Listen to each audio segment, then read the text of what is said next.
following is a special presentation of ESPN on ABC.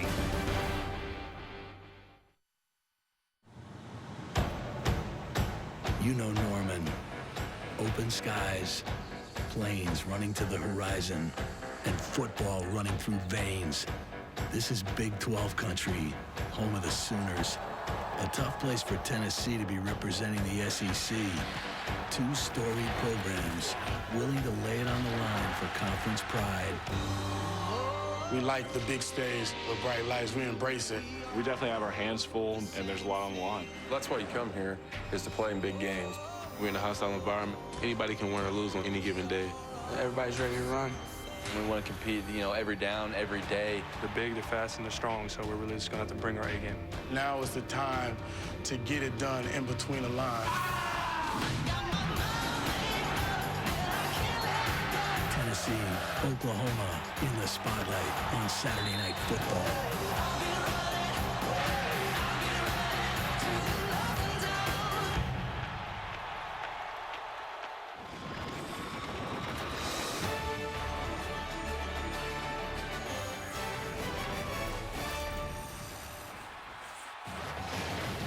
And welcome to ESPN Saturday Night Football on ABC, presented by Wells Fargo.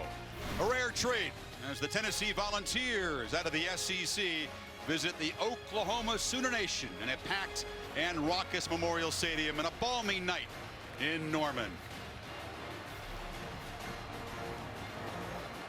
And welcome, Chris Fowler and Kirk Herbstreit. Glad you're with us. We may have some things revealed tonight, Kirk. Is Oklahoma as dominant as they think they are, a playoff contender? Is Tennessee as far along in the rebuilding as they hope they are? The backdrop, of course, Bob Stoops taking jabs at the SEC before and after they upset Alabama, including the lower echelon, quote unquote, which Tennessee represents. But now, that's his least favorite topic this week. Well, of course, he doesn't want to talk about that. He wants to try to talk about trying to win a football game. But this is an opportunity for Bob Stoops because of who he is playing, an SEC team, and because that SEC team is going to play other SEC teams at the end of the year, similar opponents. So it's an opportunity there. It's also an opportunity for Tennessee to maybe shock the world and show them, hey, we can play with teams like Oklahoma. Vols are 2-0, but they're very young. And when you have a reshuffled offensive line, all new guys, Oklahoma would seemingly be a matchup nightmare tonight. Well, Mike Stoops, the defensive coordinator from Oklahoma, does a great job of confusing any offensive line, let alone an offensive line that potentially is going to be starting two true freshmen on the right side. So that's something that Oklahoma will try to go after. Geno Grissom on one side, number 85, and Eric Stryker, who had 3 sacks against Alabama in the Sugar Bowl. So they're very effective, they're very athletic, and especially on third down is when they're going to try to come up with different ways to try to confuse this line and try to get after Justin Worley. But Mike Stoops does have respect for the strength of this Volunteer team, which is the senior quarterback Justin Worley and some excellent skill guys on the edge. Well, I think that's the biggest difference for Tennessee is the way Justin Worley has played early in this year, the first 2 games. Remember, he got some experience last year. This will be his 13th start tonight. And I think he's playing with more confidence because I think he believes more in the skill that's around him. Marquez North on the outside, 6'4", an ability to go up and make plays in space, especially down in the red zone. I think the big thing Tennessee has to do a good job of tonight is getting the ball out of the hands of Justin Worley as quickly as possible because there's such a disadvantage up front. You got to get the ball out quick, and you got to try to find an opportunity to try to get Marquez North and other receivers who I think can compete with Oklahoma a chance to play. They want to get the game into the fourth quarter, as all underdogs do, but you got to withstand the OU overwhelming starts. They've been up 21-0 in each of their first 2 games. The Ponies, Boomer and Sooner leading at the schooner. I promise you that ride is rougher than it looks. Kickoff coming up. We'll check with John Saunders, Matt Brown, and Denny Cannell in the studio after this. The Nissan pregame rush is next after this message and a word from our ABC stations.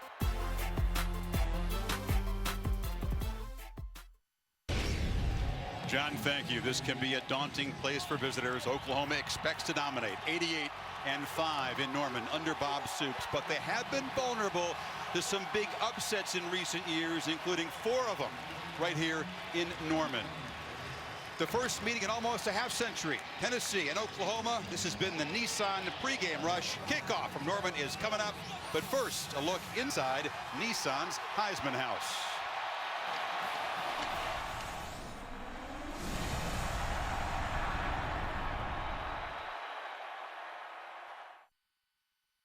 Welcome to the Dr. Pepper Championship Drive Game of the Week.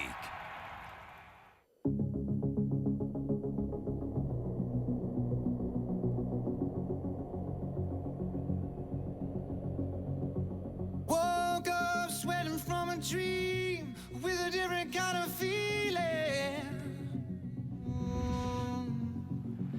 All day long my heart was beating, searching for the meaning. All my hidden desires finally came alive. Now I realize it was always you. Can't believe I could not see it all this time. It was always you.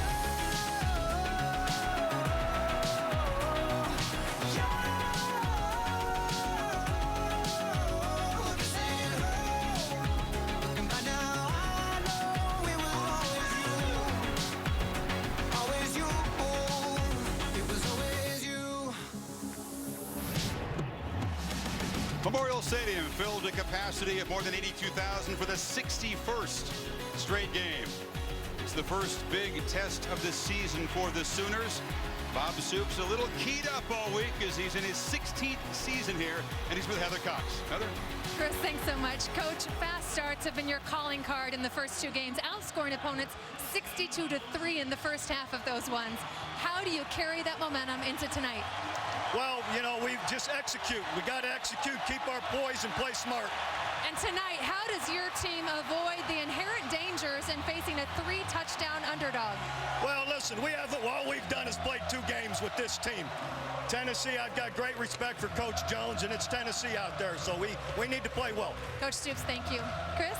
Heather, thank you. Butch Jones in his second season as Tennessee head coach. He's recruited very well, but he knows it's a major challenge for a bunch of guys, almost half the roster making their first road trip tonight. Very close in overall wins. The Sooners with those 7 national titles, including one under Soups in 2000. Tennessee believes they should have a couple of Heisman Trophy winners. Peyton Manning and Johnny Majors are both runners-up.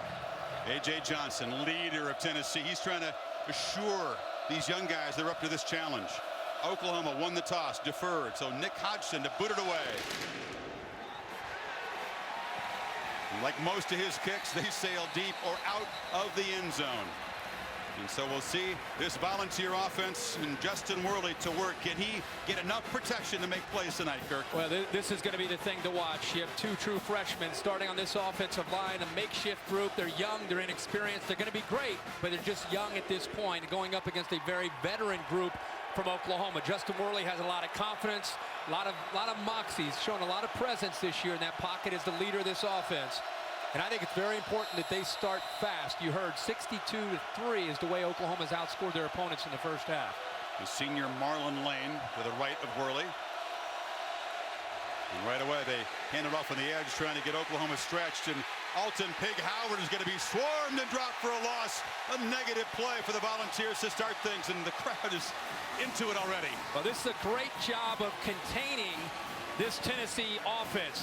This offense wants to get the ball to the hands quickly from Worley, get the ball on the perimeter. They feel very confident that their receivers and running backs match up well, but Tennessee that time struggled to get to the outside thanks to Jordan Evans doing a good job of containing Pig Howard rather. And they lose 7 yards on the opening play. Worley back throws quickly near side. Marquez North makes the catch, but a sure tackle and a short gain. And Marquez North is one of the impact players tonight for Tennessee. 6'4". They're going to try to do a good job of getting the ball up in the air so we can go up and over some of the Oklahoma corners. Alton Howard on the other side, number 2, and then Zach Sanchez, an All-American type of corner, number 15, and Eric Stryker, one of the best pass rushers in college football, will be trying to harass Justin Worley the whole game. You see if some of those Chick-fil-A impact players can get after Worley here. 3rd down and 13. Worley is protected, fires far side. You see the arm strength, but it's behind North. Julian Wilson defending, and a 3-and-out for the Volunteers. This is actually a ball that they're trying to throw the back shoulder, and the timing's off just a bit that time. It's a good decision and a good idea. And that time Worley, early in this game, just trying to settle in. This timing down with North, just missed a big gain, a significant gain there on 3rd down. Matt Darr into punt. Special teams has been a problem area for the Volunteers. Big edge in that department of the Sooners tonight, you'd think, coming in. Sterling Shepard taking over the kick return role. The receiver back at his 35-yard line, comes up and makes a fair catch at the 43. So Trevor Knight, some good field position to operate with. Can he build on that tremendous Sugar Bowl game and a good start to 2014? Yeah, tonight just his 8th start. I mean, because of the way he played against Alabama, I think people forget he's just a sophomore. Last year he played early, he had some injuries, came back late in the year, had the great Sugar Bowl that everybody's been talking about, and is off to a great start this year. Tremendous quickness, kind of a dual threat guy, and runs an offense that's really geared more to run the football more than anything, but he also has an ability to throw the football. He's got a big arm. You'll see a talented rotation of tailbacks along with Knight in the backfield. All of them sophomores or freshmen. Samaje Perine, number 32, the true freshman's in there along with Keith Ford. And they hand it off. Coming left is Ford, the sophomore from Cypress, Texas. Kind of a bruising runner. Well, A.J. Johnson, one of the better linebackers in the SEC, number 45. He will be all over the field tonight, and he's going to have a big game for Tennessee. Tennessee walked down their safety. They had 8 men in the box. They're almost going to dare Trevor Knight in Oklahoma to throw the football. They're determined, led by A.J. Johnson, to stop the running game. On second down, Knight's got it. Rolls out in the flat. Finds Jerron Neal, who's got some space, and has a first down at the Volunteer 45. And I think Oklahoma realizes that's something they want to do, so they go to play action right away. A little bit of misdirection and get the ball out to Neal off of that naked look. And good job of getting Tennessee out of position. Move the 6. They're going to play fast. This is Keith Ford cutting to the right, dives forward to the Volunteer 40-yard line. Curtis Majit made the tackle. Can't afford to miss any tackles. You know, talk all week about the crowd noise and how they're going to handle adversity. It's a young team. One area that they feel very confident, Majette at 56 and A.J. Johnson. These linebackers are very, very talented group and guys that have played a lot of football. They've got to be able to provide some leadership tonight. Against Louisiana Tech and Tulsa, Sooners right down the field, taking 3 plays, 81 yards to silence the crowd last week. And they're on the march again. On 2nd and 5. Handed off and breaking free is Ford into the secondary. Hit hard, but not before he gains first down yardage to the 27. Well, they are crowding this line of scrimmage, but right now they're losing the battle up front. Again, Oklahoma has a decisive advantage in the trenches, Chris, not just with their defensive line, but with a veteran offensive line going up against a young Tennessee defensive line. That's why you see the Vols walking up to safeties and getting those linebackers involved, but they can crease you with these backs, and you just saw an example of it right there. Some versatile skill players for the Sooners. They can play fast and not substitute. On play action, they throw it down to Blake Bell, the former quarterback who shifted over to tight end. Just off his fingertips, well covered. He caught a touchdown pass last week. And there's a great job of recognizing a wheel route by Todd Kelly. This guy's a true freshman, has a bright future. His dad played for the Vols, and he's being asked on the road here early in his career to play a lot of football. That was a great job of not just recognizing it, but as a safety, turning his head around, finding the football, and almost came up with an interception. So on 2nd and 10, Alex Ross, a speedy back, a sophomore from Jenks, Oklahoma, checks in. Knight looks over the middle, fires a dart complete to Bell, and he bulldozes down to the 11-yard line. How about Trevor Knight here? Just buying a little bit of time. He kind of backed off. He felt the pressure and just kind of bailed on it because he knew that he had his tight end, Blake Bell, against soft coverage. And first down, Sooners playing fast. Handoff running left, and there's a hit behind the line of scrimmage as Johnson came flying up. He's not afraid to show you how he feels on the field. No, well, Adam Shedd tried to get to him, but it's the play before. See how he just buys time? He's just backing up, knows that Majette's going to get to him, but he knows he has his tight end as well. That's the experience that Trevor Knight has gained and the confidence that he now has as a quarterback. You're right. A.J. Johnson lowering the boom there. That was a heck of a play. It all starts with a effective first down play for this Tennessee defense if they're going to have a chance to slow down the Sooners. 1-yard loss on that play. On 2nd down, Ross is hit again, so Tennessee's defense looking stout. Corey Vereen, the end, sets up a 3rd and long now for Knight. And Chris, this is a play that Trevor Knight will go back to. You see how Vereen collapses down? He's just reading that. He actually misread that play. Next time he gets that look, Trevor Knight will pull the football, and if he would have pulled it there, he goes around the corner and walks into the end zone. A misread, but they'll come back to it later. 9th play of the drive is the first 3rd down for the Sooners. Knight had time, now is flushed, cannot escape, and he's dropped for a loss. You call that a victory for the Tennessee defense. No question. With a young team on the road in this environment, with after a 3-and-out from your own offense, right away Oklahoma's eating up big chunks of yards. That was an outstanding job of coverage, Chris, downfield. That's who really got the sack. Jordan Williams came in and got it, but the coverage was great. It contained Trevor Knight, who's athletic enough to scramble, kept him in the pocket, and they forced the field goal. Michael Honeycutt, very reliable, the active scoring leader by far in the FBS. No problem. So the Sooners get good field position, move it 45 yards in 9 plays, but Tennessee will take it. It's a field goal for Oklahoma, not a touchdown. Yeah, you go on the road with this young a team, and you come up with a stop like that against Trevor Knight, an experienced team. That is a win for Tennessee to only be down 3 here early.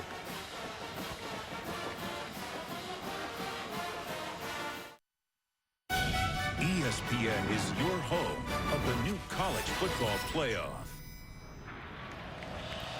We've seen teams that are considered playoff contenders already in the young season seem to yield to the pressure, not play up to their capabilities. Oklahoma not in that category. 2 devastating wins in their 2 opening games against overmatched opponents because of fast starts. A 3-0 lead, and Hodgson to kick it away again with the breeze at his back. You would not expect a return here. And you don't get one. So Kirk, Worley and the Vols lost 7 yards last time on first down to put him way in trouble behind the sticks. Chris, I think they're going to have a hard time establishing the line of scrimmage with the battle up front. So I think the game comes down to Justin Worley and his ability to read coverage, make quick decisions, and get the ball out of his hands before the pressure gets to him. Again, he's got, whether it's Pig Howard or Marquez North, Jason Kroom, Josh Smith, they have some athletes on the perimeter. They've just got to get the ball out to them as quick as they can before that pressure gets to them. Got a very hyped athlete in the backfield there. Jalen Hurd, number 1, the 5-star tailback recruit out of Hendersonville, Tennessee, but a short gain as Dominique Alexander hit him. This Oklahoma defense is reminiscent of some of the old Oklahoma defenses. When I say old, when Mike Stoops was here and they were chasing BCS championships, they're very physical and athletic on that defensive line and the linebackers. 2nd and 7. This is an offense that will struggle perhaps with this crowd noise tonight. Worley shifting the play and trying to change up the protection call perhaps.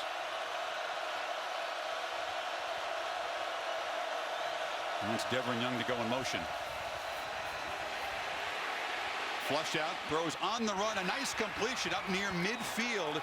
And the catch is made by Josh Smith, the sophomore from Knoxville. Well, this is a great job by Justin Worley. Comes off his primary to the right, buys a little bit of time, avoids the pressure by Ndule, and then finds his man Josh Smith. There's a great example of the poise that Worley's been playing with this year. That's a big-time play.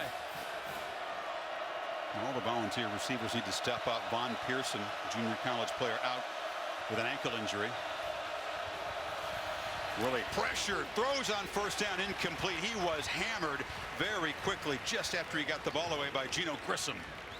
And right now they're trying to attack inside on this defense, taking a receiver, go to the outside and make a quick read. But look how quick you've got to get the ball out of your hands. I mean, Grissom's on one side, Stryker's on the other, and you're talking about 2 of the better pass rushers in the country on one defense. Like Jason Kroom to make that play as a receiver if you're the quarterback. And 2nd and 10, Smith comes in motion. They throw it to him behind the line. The Sooners pursue and hit him back behind the line for a loss. There's Stryker, Chris. Everybody thinks about him as a pass rusher because he had 3 sacks against Alabama. But this guy can play out in space, and he lowers the boom in a hurry. Very, very, very versatile. And Mike Stoops has gone from a 4-2-5 defense to a 3-4 to get both these outside linebackers on the field at the same time. 3rd and 13. Worley can expect some pressure again. Steps away, looks downfield and throws complete for a first down at the Oklahoma 40-yard line. That's Pig Howard. I'll tell you what, this is, again, a young offensive line that's holding up okay. That's 3rd and 13. He gets pressure from the nose, Jordan Phillips, but he steps up into the pressure, avoids Phillips, and then finds North crossing across the middle. That's a big conversion there on 3rd and long.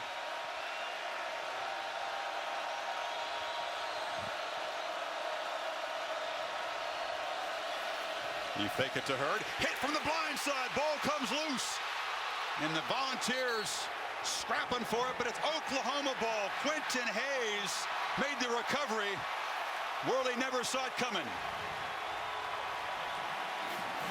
You notice that 3rd down conversion.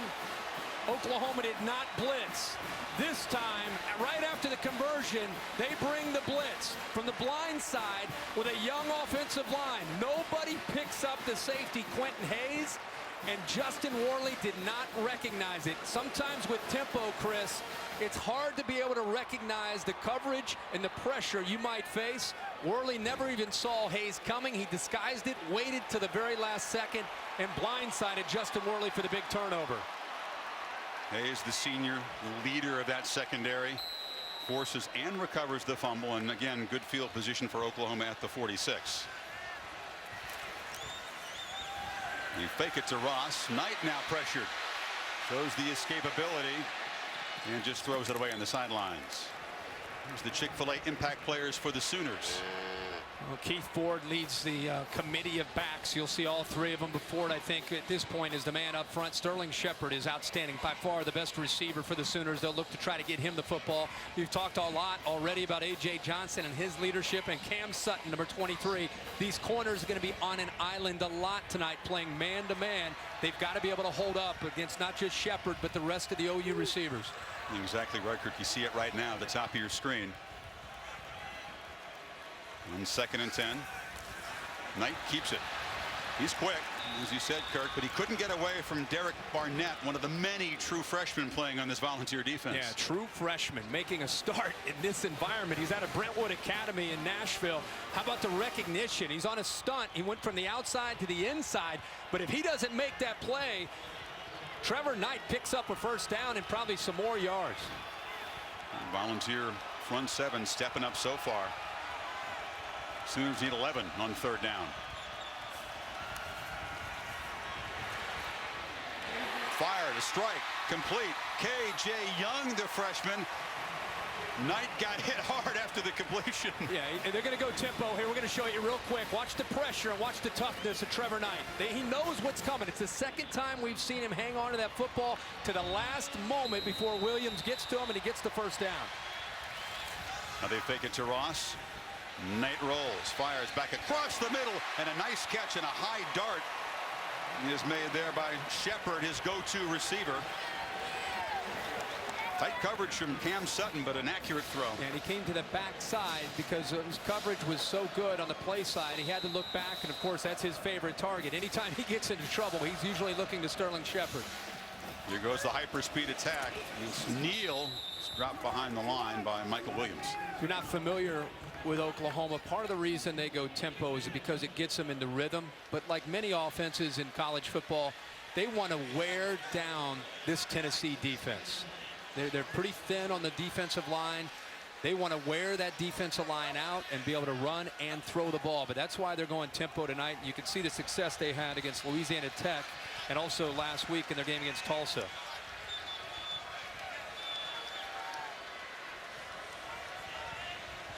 Keith Ford checks back into the left, but Knight drops straight back, now flips it to the back, and Ford with running room, motoring to the end zone. Touchdown Oklahoma.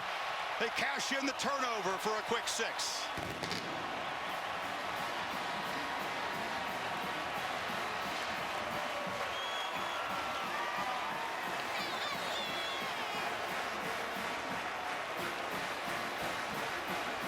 All of these These young backs are excellent receivers. That's a 23-yard touchdown. In a blown coverage.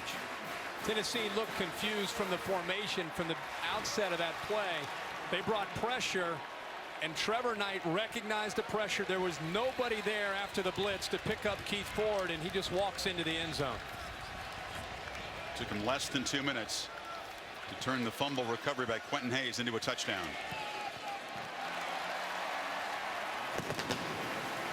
This is what Tennessee fans were afraid of. Knight and the Sooners are rolling early in Norman.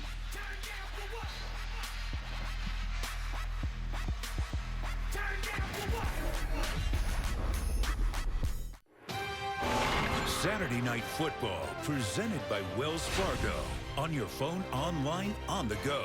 Wells Fargo makes it easy to get banking done. Nissan. Choose Nissan today for great offers on our most exciting lineup ever. Shop ChooseNissan.com. And the Home Depot. More saving, more doing. That's the power of the Home Depot. Both previous Oklahoma-Tennessee games were in Orange Bowls. That was the old 1938 season, 1939 Orange Bowl, when General Neyland's Volunteers won a national championship and shut out Oklahoma 17-0 down in Miami. Never allowed more than 7 points in any game that season. You can see what was going on back then. Look at that. Wizard of Oz, Gehrig. Wow. I didn't know Marvin Gaye was born that year. No. This is the first regular season meeting. I'll show you the second meeting in the Orange Bowl a little bit later on. So Worley and the Volunteers back to work, but suddenly in a 10-point hole after the quick drive following the fumble recovery.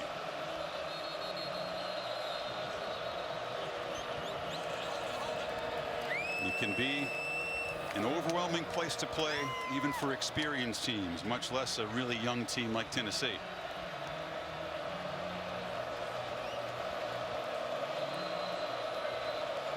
The stadium striped by sections. Excellent crowd discipline tonight. Very organized. Yeah. Except the student section. They do what they want. Hodgson this time not as deep. And they're going to give it a shot with Devrin Young. Hammered hard at the 15. He goes down right there, loses the ball. Oklahoma says it's another turnover. Hatari Bird provided the shot. No signal yet. Well, the head linesman gave a signal really quick saying it was a Tennessee football, but we'll see what happens when the ball is down at the bottom there. It's an SEC crew here in Norman, and the Volunteers can breathe a sigh of relief as they do hold on to possession here. Let's go back to the touchdown and a mental error here. You see man-to-man across the board for Tennessee. Then you see your linebackers and your safeties. Two guys making their first start on the road. The linebackers, the safety blitzes, and watch what the linebacker does. He also blitzes. So you leave a running back all alone. Reeves Maven came through the middle. Todd Kelly blitzed. Nobody was left there for Keith Ford. First down, they fake it to Lane. And the slant is completed. Josh Malone, another one of those talented true freshmen, a five-star recruit out of Gallatin, Tennessee. Big future. Well, he's 6'3", 204 pounds. This is what we keep talking about when we say you're going to like the Tennessee skill, whether it's Malone or Smith or Howard or North or Kroom. They feel very confident, again, that they can find some openings and throw the football with Justin Worley. That time, nice job. I think he started to look downfield for the hit, and he was lucky to hold on to the football. He had a monster spring game. 6 catches, $181, 3 touchdowns to get the Tennessee fans excited. So a first down throw. They drop it off to Lane. Cannot break a tackle. Down to Heather Cox. Guys, you're talking about this Tennessee youth. More than half the travel roster has never played a collegiate road game. As intimidating and as loud as this environment is, they are calm, poised, and focused. And a note on the Tennessee offense, they're going to try to go side to side on the perimeter. So Herbie, look for those wide receivers to get some action here. Another, you see number 55 there, Coleman Thomas. First time ever on an airplane to come to this game. It's a lot of new stuff for the guys in white and orange tonight.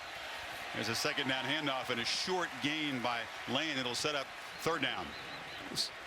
See, one of the adjustments right now with what Mike Stoops is doing is he's getting more aggressive and blitzing. You see Stryker there. They walked him out over the slot.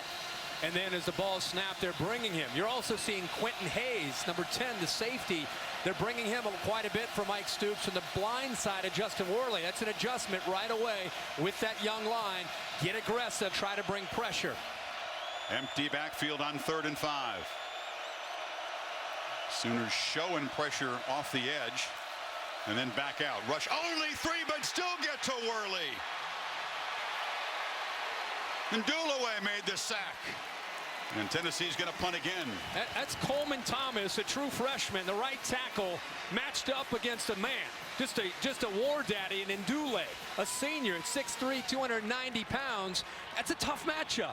And Worley knows he's got to be able to get the ball out of his hands, especially on 3rd down. Look at this. That's Ndule. And you're a true freshman. Yeah, I was in high school. You're on a high school field last year. Facing him now. Go block him. Well, he didn't. No. Matt Dart have punted again. And Shepard is back. And punting into a breeze. And it's a pretty short kick. Shepard, fair catch at the 37. Yeah, and the challenge all week, and now we're seeing it play out for Butch Jones, is he's got to come up with a plan, especially on 3rd down, and he knows to be able to help out this offensive line and ultimately Justin Worley and these receivers to try to execute.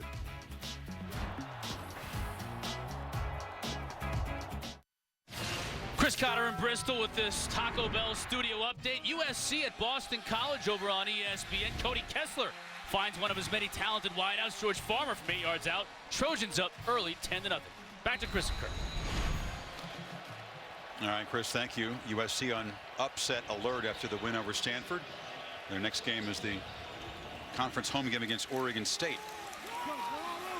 This is Ford, and then Tennessee defense stringing it out, Kirk. They've had a lot of excellent plays, but the one coverage bust has put them in a 10-zip hole. Yeah, and again, they're very, very determined to be able to match up with this running game of Oklahoma's, and they're willing to leave those corners on an island. And they had the one minnow air where they gave up Ford the easy touchdown, but for the most part, they're holding up against the run. But you leave yourself a bit vulnerable against the pass because Knight can throw it. Doing very well on 1st down out of the Volunteers, and Knight does throw it. The catch made and breaking a tackle is Jerron Neal, junior out of St. Louis. So it'll set up 3rd down. One of the reasons that Tennessee felt that they had to come in and load up the line of scrimmage is because of this. Not just the inexperience, but look at the size of Oklahoma's offensive line. And these guys are veterans. You heard Butch Jones this week and some of his coaches saying, they're redshirt juniors and redshirt seniors, and we're playing a lot of first-year guys. So they're gonna have to do something, slant, angle the defensive line, and also commit those numbers. Big 3rd down here. Big edge and trenches on both sides for Oklahoma. Knight protection on 3rd down, zips it across to Shepard. Shepard running into the secondary. Sterling Shepard cuts back and is dropped at the 15 by Cam Sutton, but a huge play, and the Sooners are in position again. 45 yards. Another big 3rd down throw by Trevor Knight. Throws in rhythm. And if you're going to bring pressure, you've got to bring your corners up tight against Sterling Shepard. If he has a free release against this secondary on 3rd down, the ball's going to go to number 3. He is clearly the guy in this offense, and he had a free release. And when he does, he and Trevor Knight are in rhythm. He was the slot receiver a year ago, but he's the main guy now. They lost 3 of their top 4 pass catchers. On 1st down, Ford hit for no gain. So again, Tennessee doing the job on 1st down. It was A.J. Johnson with the stop. Here's the pass. Yeah, you go back to this pass, and you can see that Trevor Knight's worked very, very hard this summer to become even more complete player. He had the big bowl game, but you see he gets back, no hitch. Ball is thrown right on the money, and again, this is the guy that he's worked the hardest with in Sterling Shepard. Sterling last week, 8 catches, 177 yards, and the receiver that Tennessee knew they had to try to take out to try to make Knight have to find somebody else to make plays. Shepard, a productive guy last year with 51 catches and 7 touchdowns. Handed off inside to Ford, and he muscles forward. It'll be another 3rd down for Oklahoma. Final minute of the quarter. The thing that becomes disheartening if you're a Tennessee fan is they're playing well enough, and we've got an injured player here. Looks like the true freshman, Derek Barnett. But you play well, and then boom, you give up a big play, especially early in the game. We talked about how they needed to start fast and get some confidence established. See pain that Barnett is in. He's backed up by another true freshman. It shows you why Oklahoma is so tough to stop. And you've got a guy who's so confident and playing so well at tempo as Knight is. Yeah, I mean, I think the experience that he had in the Sugar Bowl against Alabama, I think skyrocketed his confidence, not just in his ability, but I think in the team's ability and this offense. I think Josh Heupel, the offensive coordinator, they're calling plays. They're just running faster. They're executing much, much better now that they have a quarterback with some experience. And last year he was fighting for his job with Blake Bell. Now it's his show. It's his offense. Exactly, and teammates praising his leadership, his command out there. He's completed his last 6 passes. He needs 5 on this 3rd down. It's Ford in motion and a whistle. I think Tennessee called a timeout from the sideline because they saw a different formation with the fullback Dimitri Flowers coming into the game, and that's who Oklahoma was going to try to throw a shovel pass to there. 12 seconds of the quarter. Vols trying to force a field goal attempt.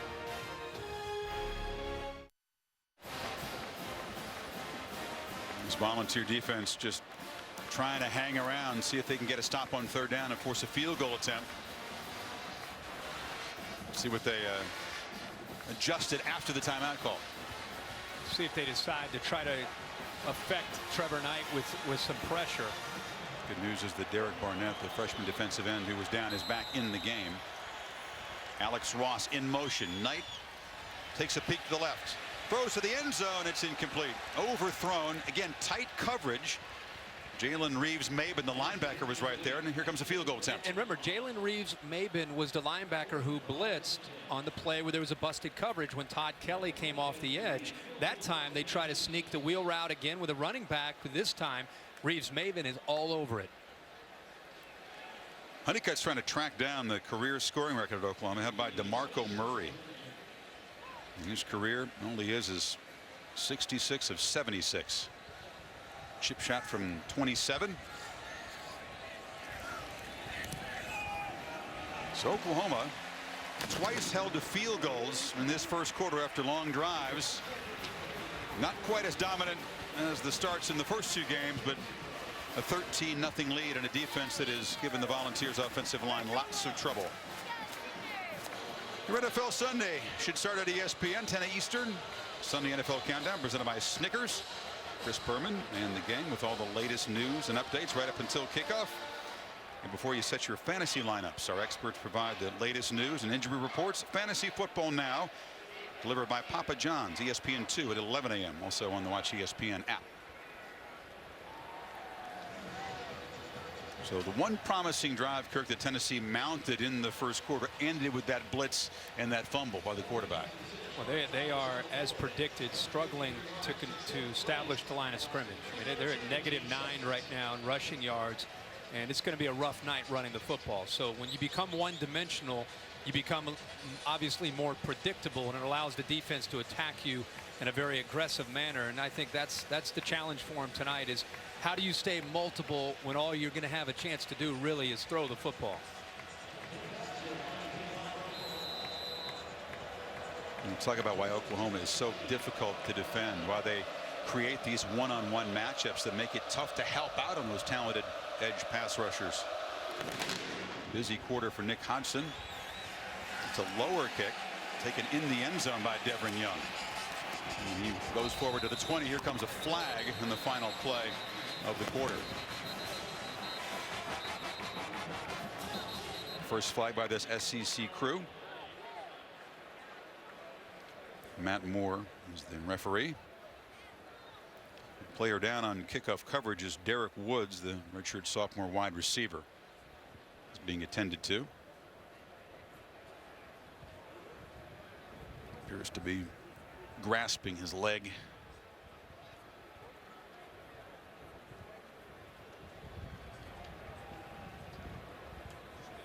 Here's the call from Matt Moore.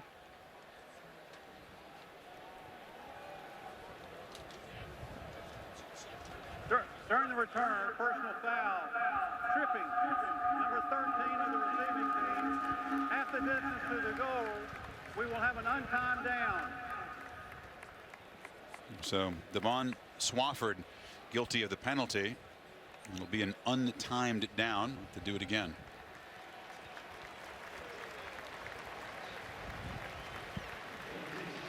Looks like Woods is being carried off, not putting any weight at all on that left leg.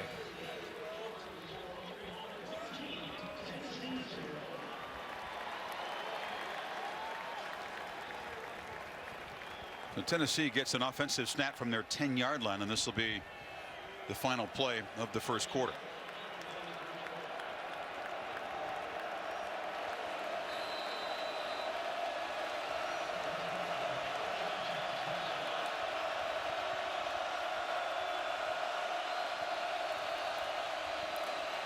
They handed to Hurd, the freshman, wrapped up immediately by Charles Tapper, the fine defensive end.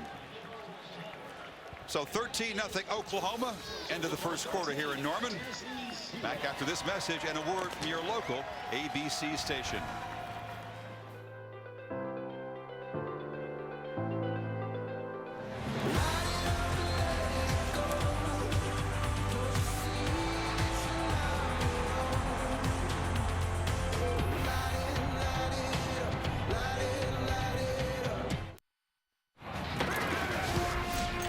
Welcome back to ESPN Saturday Night Football on ABC, presented by Wells Fargo.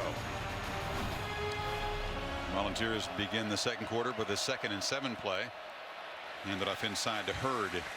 He ran 14 plays, Kirk, in the first quarter. Almost half of them, 6, were for 0 or negative yardage. Obviously, their big thing is tempo and being able to sustain drives and being able to convert on third down. Tonight, so far, 1 of 3. Here comes another third down. You see where the pressure comes. It's been coming from the field with Stryker. He's walked out right now.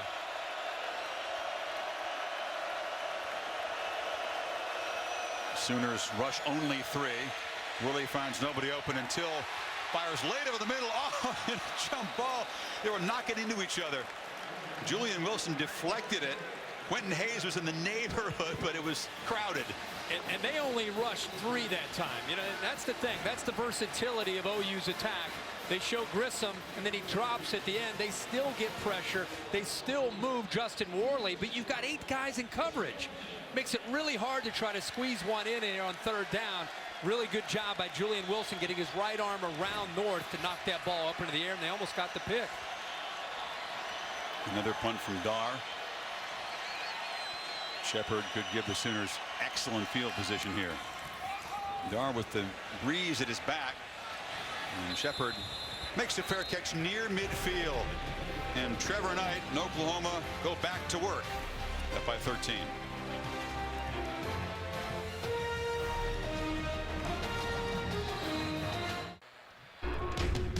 Well, the sophomore from San Antonio is off to a great start tonight, doing a little bit of everything here, buying some time and finding Blake Bell for a big gain deep into Tennessee territory.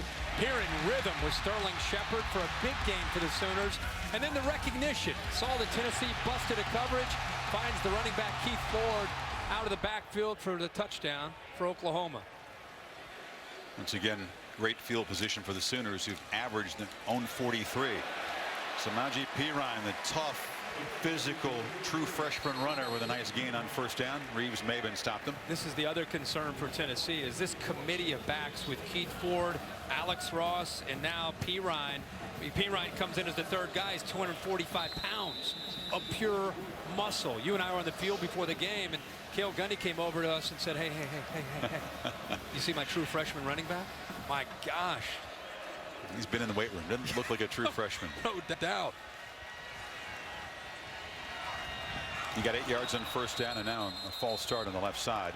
Perine's also a very emotional guy, Kirky. False start, offense, number 10, 5-yard penalty, second down. And there's Bell. Yeah, he was in tears after his first college game. It was just kind of the culmination of a lifelong dream to get out there. Thought he played pretty well and just showed his emotions to his teammates after the game. I think players really appreciate that. And what I appreciate is that all 3 of these young backs, you've got a couple sophomores and then Perine, who's the true freshman, and they're all happy when the other guy's in there doing well. And Cale Gundy told us there really isn't any rhyme or reason for how he shuffles these backs in. but he loves to keep them all involved. Let them stay fresh. The handoff, young guy again. It'll set up a third down. It also helps to have Trevor Knight as a leader. Really a good distributor, makes a lot of good decisions.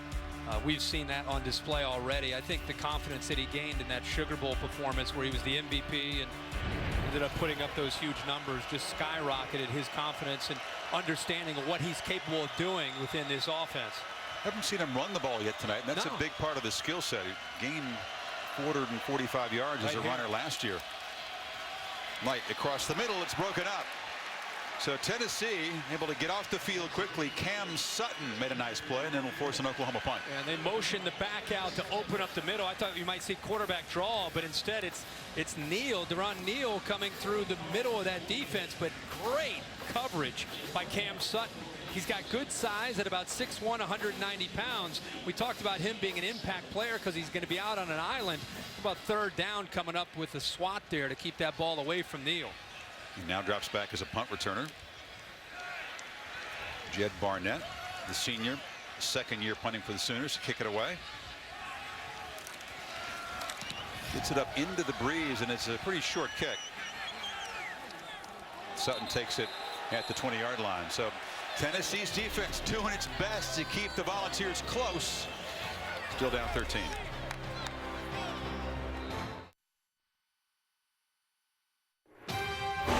Saturday Night Football, presented by Wells Fargo. Brought to you by Cadillac. Chick-fil-A. We didn't invent the chicken, just the chicken sandwich. And Wrangler's new Advanced Comfort Jeans. Unbeatable comfort and 20% stronger. About 30 years after that first meeting in Miami, the Sooners and the Volunteers got after it again. New Year's night, 1968 in the 67 season. Missed field goal by the Volunteers late. OU won it, and Butch Jones was not yet born on New Year's Day 68. That's the last meeting. It's been almost a half century since these two teams have gotten together. How about the big man?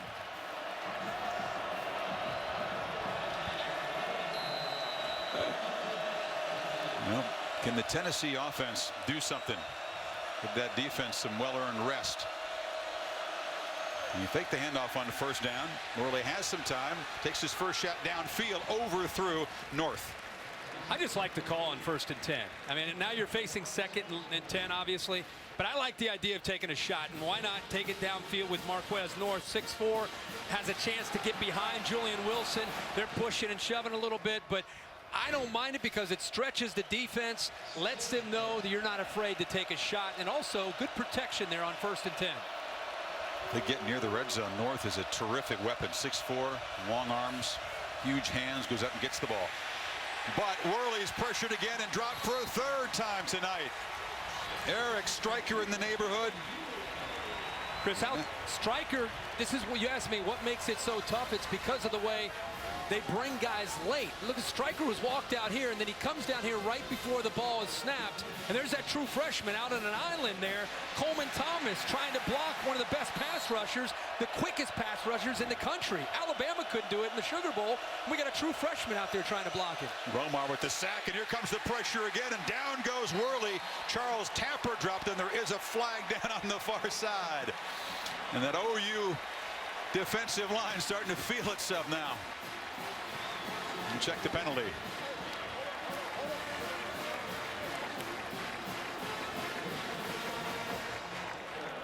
Offside. Defense number 10. 5-yard penalty from the previous side. Third down. That's the safety, Quentin Hayes, and that will not make either Soup's brother happy as it wipes out the sack. And Mike's frustrated, obviously. You know, you could see Hayes. They've been bringing that blitz a lot. It's been very effective tonight. Walking 10 up to the line of scrimmage. They disguise it. That's part of the genius behind this offense is the way they can come at you in so many different ways. Now they're showing pressure, and a lot of them will drop at the snap of the ball. Now they're all coming. Yeah. Safety came over the center. They flip it off, though. A nice little play to Jalen Hurd, and the freshman off and running. Gets a block downfield and gets to midfield. And finally, the Volunteers handle the blitz. Great call, an easy throw, and the only thing Worley had to do was recognize the pressure. Mike Stoops brought everybody, and all you're going to have a chance to do is, if you don't get to the quarterback, there's nobody left not only to take the running back, but he's got a convoy in front of him. OU's lucky that didn't go all the way to the house. Did gain 30 yards, third catch of the young season for the true freshman. And first down, they hand it to him, and Hurd is dropped behind the line. Getting there very quickly was Alexander and Jordan Phillips. Right now, this Oklahoma defense is pinning its ears back and trying to kind of get this field to tilt one way, and that's against Tennessee. They see the pressure that Justin Worley has been on tonight, but he's still hanging tough. He's hanging in that pocket, and he's taking his lumps. Remember, the penalty against Quentin Hayes wiped out the sack, gave the Volunteers new life. And the big play gets into midfield, but it's 2nd and 12, and you can expect more pressure again from the Sooners. Worley lofts it downfield, and trying to make a tough catch was Jason Kroom. Julian Wilson tightly covered him. 6'5", 240 pounds, Jason Kroom going up against Julian Wilson. Wilson's a big corner, but they're kind of going back and forth. He fighting off Wilson with his right hand, and he tries to make the one-handed catch. Official standing right there. Could have gone either way. Good no call. Wilson was the nickelback a year ago, still adjusting to the corner position, but he is a big, fast dude. Bob Stoops calling timeout. You know, the play clock was down at 5 for the Volunteers. And Sooners will spend a defensive timeout. So Butch Jones, young team, only 8 guys here in their 3rd year in the program, trying to weather things, trying to answer Oklahoma and cut into this lead. And you talked about what makes this defense difficult to deal with, and it's not just the youth of Tennessee. When you go to a 3-4 scheme, and you see it in the NFL a lot, you have 3 defensive linemen, then you have 2 outside linebackers. What Mike Stoops has is 3 big athletic defensive linemen to give you a push in the middle, and the bonus is his 2 outside linebackers, and Grissom 85 on one side and Stryker 19 on the other, is they're versatile. They can drop in coverage and they can blitz the quarterback. And when they both walk up to the line of scrimmage and you're an offensive line, you're trying to figure out who's coming and who's dropping, and sometimes they both come. So it's really built on deception, confusion, and then overall speed. They're able to create one-on-one matchups that are favorable, aren't they, Kirk? Oh, yeah. You saw the excitable Mike Stoops, 8 years away from this place at Arizona, says it feels like a blur. He's very happy to be back. On 3rd and long, and they get it over to North, who shakes a couple tackles and hammers for a first down. A much needed play for that Volunteer offense. Well, as much as Sterling Shepard is the go-to guy for the Sooners, Marquez North is the same for Tennessee. Soft coverage against Zach Sanchez.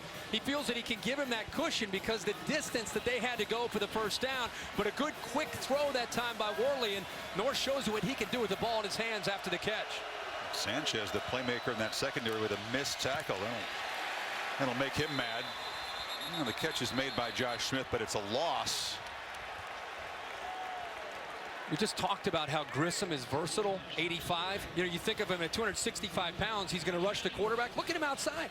He's out in space at 265 pounds. He came in at 225, kind of a high school basketball player, but he's grown into a 265-pound man, but he can drop and he can also pressure. He's the guy that had the scoop and score against Alabama in the Sugar Bowl, had a couple of fumble recoveries in that win over Alabama. Worley gets protection, steps up, could have run, but fires downfield, has a man wide open, and it's Josh Smith. Touchdown, Tennessee. Wow. A long march, Kirk. Drive prolonged by the penalty on Hayes, and they find the end zone. And look who he's matched up against. This is a very deceiving receiver as far as his quickness and speed.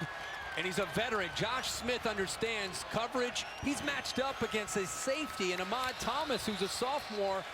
And I give credit to Justin Worley for buying a little bit of time again, once again stepping into the pocket, buys a little bit of time, and instead of running, because it looked like he could have gotten some yards, he takes a chance and finds the matchup that he wanted. A 40-yard touchdown as true freshman Aaron Medley knocks through the point. And Tennessee's defense has done enough to hang around, keep it close, and finally the offense is able to provide a spark. That's a great point. The Tennessee defense, they've been on the ropes, but they've hung in there. Worley, there it is, buying some time, throws the ball, and look at the safety. Ahmad Thomas never saw the football. Great job and great communication between the quarterback and his receiver.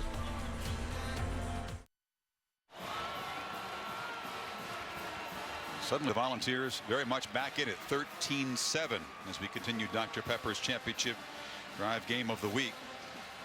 79-yard drive by the Volunteers, the longest that OU has allowed this season. At one point, Kirk, they were backed up at their 10-yard line, 90 yards away. But Worley converted a 3rd and 11 and a 3rd and 12 on the drive. That was huge, and especially considering what you're dealing with up front with the youth. And we're going to focus on the quarterback and the receivers, but I'm going to talk all night if Tennessee's able to hang around about that offensive line and what they're facing. That was also give them an assist for that drive. George Bullock boots it away. And an excellent coverage by Tennessee, which suddenly is got a little pep in their step. They drop Neal back down inside the 15. We talked, you know, if the game feels like it's out of reach, but right now they're down 13-7. Our Aflac trivia question: since 1990, the Volunteers have had 10 running backs selected in the first 3 rounds of the draft. The last Tennessee running back to lead the SEC in rushing. So they've sent lots of guys to the league. Who's the last? Right away you think Jamal Lewis. Yeah. I mean, I don't think the Bear would ask that if it were that easy. I think you're going to have to dig a little bit there. Chris Felica is the Bear. He cooks up these questions for us. So Oklahoma suddenly a little more urgency. Remember, this team has not been challenged in any second quarter so far this season. Knight has time and he'll just chuck it away. Chris, for a young team on the road where nobody gave them much of a chance except their fan base and the people in that locker room, as I said, this game feels a lot more than 13-7. I mean, Oklahoma's had their way. They haven't been able to punch it in. Tennessee deserves a lot of credit for it. But after scoring the pull within 6, this defense comes out on the field. You talked about a little bit of pep in their step. It's a big series in this football game for both these teams.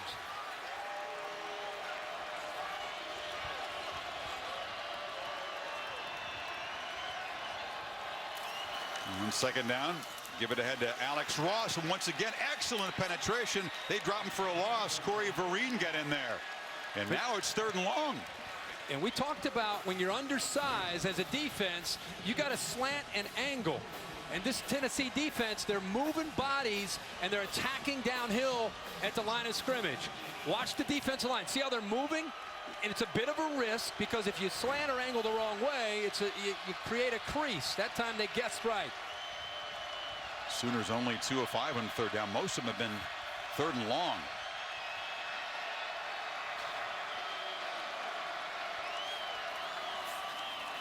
Knight escapes. Buys time, fires sideline. It's complete, but short of a 1st down to Deron Neal. Did not get the yardage. Justin Coleman was right there. And this time we see Tennessee just rushing 3. They used A.J. Johnson, the all-conference middle linebacker, as a spy in case of a scramble by Trevor Knight. And that's what forced him to have to throw the football instead of trying to run. Remember, he's very effective on 3rd down and running. They rush 3, they get pressure, and then you can see right there A.J. Johnson chasing him down. Kurt Magid also in there as a pass rusher lined up as a defensive end on 3rd down. So a 2nd straight 3 and out for the Oklahoma offense. Barnett to punt it. It's a pretty good one. And the fair catch made at the 32-yard line. So Tennessee's offense, after the 45-yard punt, back to work, down only 6.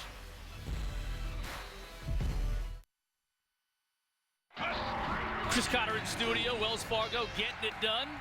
The Irish having a hard time getting it done right now inside Lucas Oil Stadium. Here's Everett Golson, though, on the scramble. He'll take it in from 15 yards out. 17-14 ND over Purdue right now at the half. Chris? Thank you, Chris. Volunteers play quickly, and that's Jalen Hurd. Tennessee defense comes up with a big stop to get the ball back. Remember the last time the Vols had the ball, they went into the end zone. Justin Worley converting 2 big third downs before the touchdown pass. Yeah, he's been pressured all night. Kirk sacked 3 times, but he's 10 of 15 with that touchdown to Smith. Zone read play, and the Sooners stuff it right away. So here comes a third down. Eventually, Worley does have enough athletic ability where he can pull that out, and they'll probably save that for a certain third down when the defense is not expecting it, try to lull him to sleep. But that defense is collapsing quickly down in the back when they give him that action. And successful on third down against Utah State and Arkansas State. Tougher chore here with the crowd noise and the Oklahoma talent. You need 4. Worley looked immediately left, gets it out quickly north, spins back, has a first down out near midfield.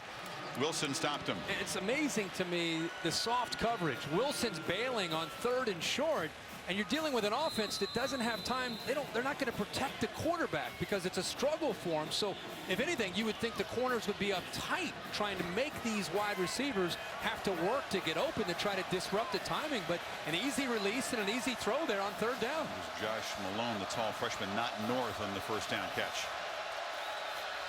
Fake it to Hurd. Worley look back that way. Pressured, hit as he throws, and it's incomplete. Boy, there were about 4 Sooners converging on the quarterback there. Well, they found an area that they're attacking, and with all due respect to Coleman Thomas, this kid's a freshman out of Virginia. He's probably eventually going to be a great player, but Stryker's done this the entire first half. He's out, walked out over the slot, and as he gets close to the ball being snapped, he starts to cheat, and then as the ball is snapped, he's coming with momentum, and you got a true freshman trying to hold him out. They're going to have to use a tight end or a running back to chip Stryker, otherwise he's going to be in the backfield all night. They hand it to Lane. He's met immediately. Charles Tapper combining with Dominique Alexander. Tapper, the all-conference guy a year ago, comes from Baltimore. Excellent hoops player. Just look at the action again. Look at Stryker collapsing down. Everybody's collapsing into the inside, not respecting the threat of Justin Worley pulling that ball out. Can Worley make another third down play? They need 8. Got a tight end there to help. Once again, pressured. Cannot get away from Jordan Phillips. Big old nose tackle got in there. A 334-pound pass rusher. This time they used the back. See to the right? That time he helps the freshman. But when you move the right tackle out, there's other bodies that are capable of getting in there. The big fella showing some moves here, Jordan Phillips. So you worry so much about Stryker, Chris, to the outside that you can't double team down on guys like Tapper and Phillips, and then you leave them one-on-one, and then they get into the quarterback. Phillips, a guy who had a back injury last year, hampered him. It's tough when you got all those speedy guys. Kirk, you got a 330-pounder who can get in there after the quarterback. Prototypical nose guard. So Shepard back deep. Another punt from Matt Darr.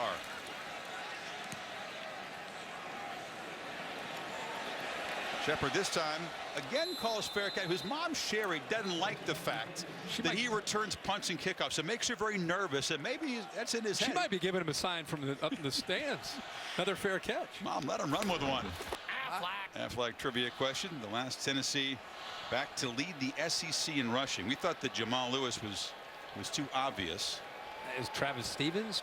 Jamal Lewis, I'm going to say. Travis Stevens, I threw that one in there. Call. Good call. Oh, my gosh. 2001, so it's been 13 years, even though they had so many guys drafted from that position. Remember that last game he had against Florida in the swamp in 01?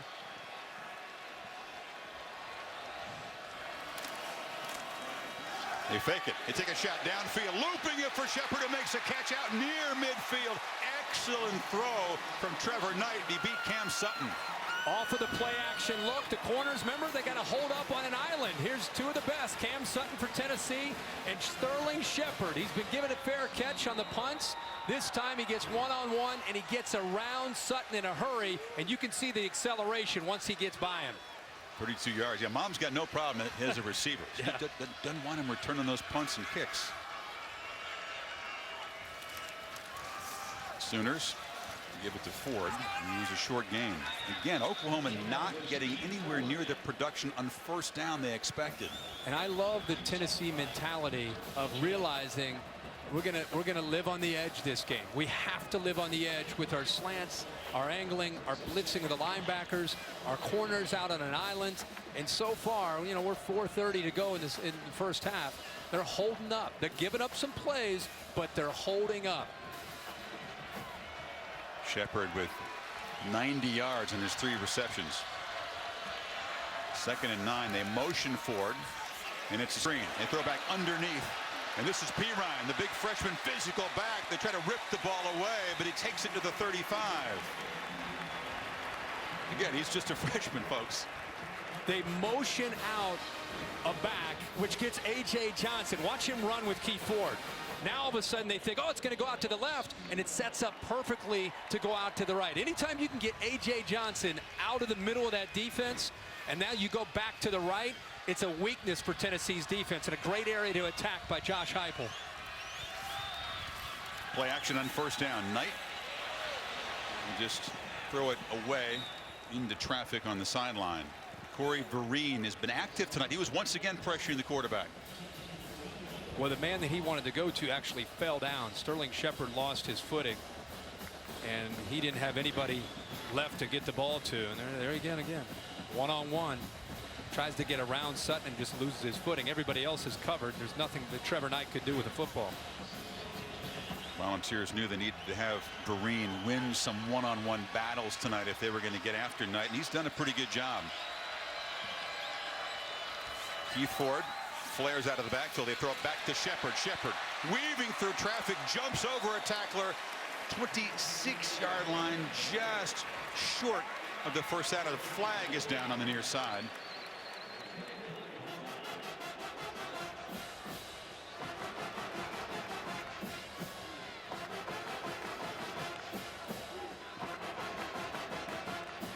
They picked up the flag, so no foul. And a gain that sets up 3rd and 1 for Oklahoma. Big Perine, that 243-pound freshman, is behind Knight. And Shepard in motion. They give it to Perine, who makes a cut, hammers straight ahead. Yeah, it's tough for the first guy to stop him. He's got a first down. He sure said they got the ball, but no fumble. He sure doesn't look like a true freshman. I mean, take a good look at this guy. Shaking his thumb out as he comes off the field. Tennessee players thought when they hit him before his knee touched that they were able to fight the ball away from him. When you're a young back, that's one thing linebackers, especially SEC linebackers, are going to do. They're going to try to test that ball security. Towards the end of the play, he gets the first down, but when they stand you up, especially, they're going to start to fight for that football.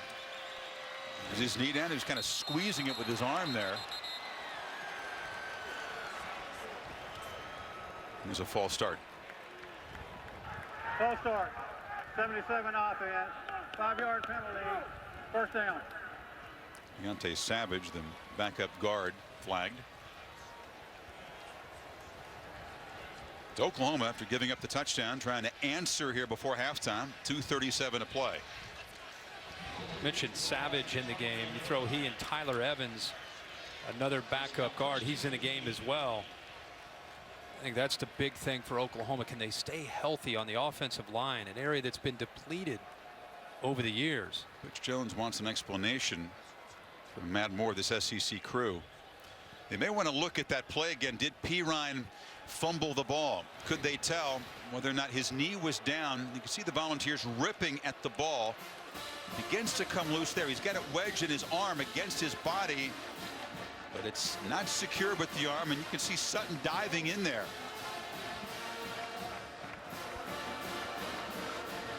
It's a Big 12 replay crew. David Ames in charge of it.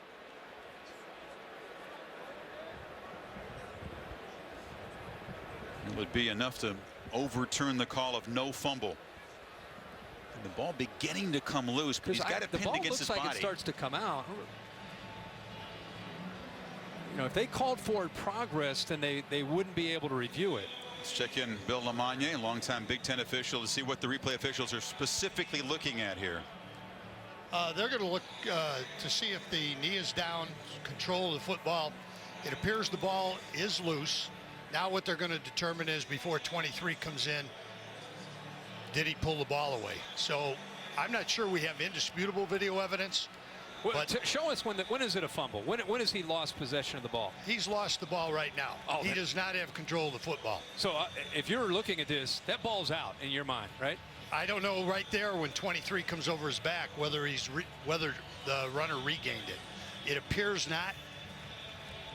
So the ball wasn't held in his hands. He had kind of his arm holding it against his side as the knees were close to hitting the ground, and Sutton's in there ripping at it. You see that the official came running in from the near sideline, spotting the ball as a first down and no fumble. Exactly. And Bill, again, if you could just say, when in your mind you think the ball's loose. I think the ball's loose right now. The other interesting thing to this is the that knee's down. Yeah. I don't know if that knee. Yeah, he's still driving. He's actually driving the legs, trying to get the first down. Yeah. I think we got a good chance for a fumble here. The other interesting thing is the false start gave the opportunity for this play still to be challenged. Exactly. If the play would have got off, then it would have been too late. After further review, the ruling is that the knee was down, that the play stands, the offside penalty remains. Tennessee is charged with a timeout. You know, Butch Jones not going to like the verdict from the Big 12 replay crew. The SEC officials on the field not calling it a fumble either. What a massive swing, because either the Volunteers were going to get the ball back down 6. Instead, that was a really almost got it at the 29-yard line. Really tough to look at that angle and say definitively that knee touched. Bob Stoops is very good at running plays quickly, period, but also when he thinks there might be a question. David Ames, that replay official, said they'll get up very fast. Stoops has an excellent sense of when you want to try to hurry the play and prevent the replay. The false start, as Bill pointed out, allowed them to take another look. Yeah, if Savage didn't move, that play would have been able to be executed. But Oklahoma keeps it. 1st and 15.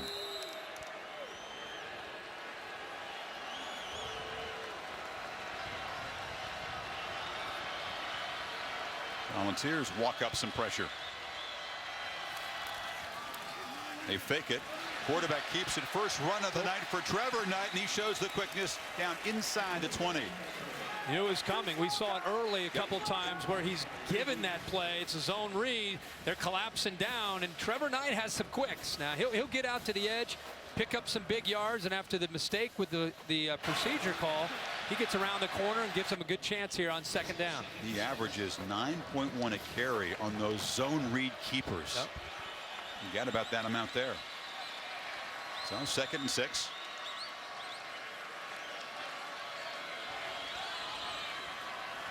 Play clock at 5. Ford hammers straight ahead, spins into the secondary, has a first down as he bounces to the 10. Well, it's about keeping these backs healthy and fresh. With 3 of them, he bounced right off of Brian Randolph there.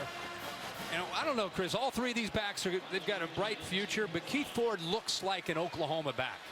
I mean, he's got suddenness to him. He's got power. He bounces off of safeties and linebackers, keeps his feet moving. Average almost 6 a carry as a freshman. Kind of a combination of the physical back Piran and the speedster Ross. Piran looking on. Ford still in there on 1st down. And he's got it again, and he's got a crease. Touchdown, Oklahoma.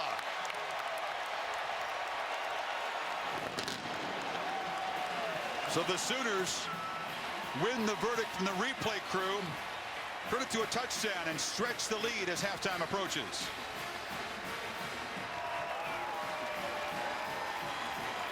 .81 yards in 9 plays.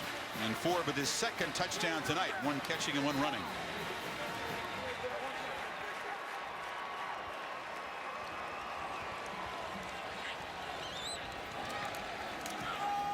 A low line drive from Honeycutt.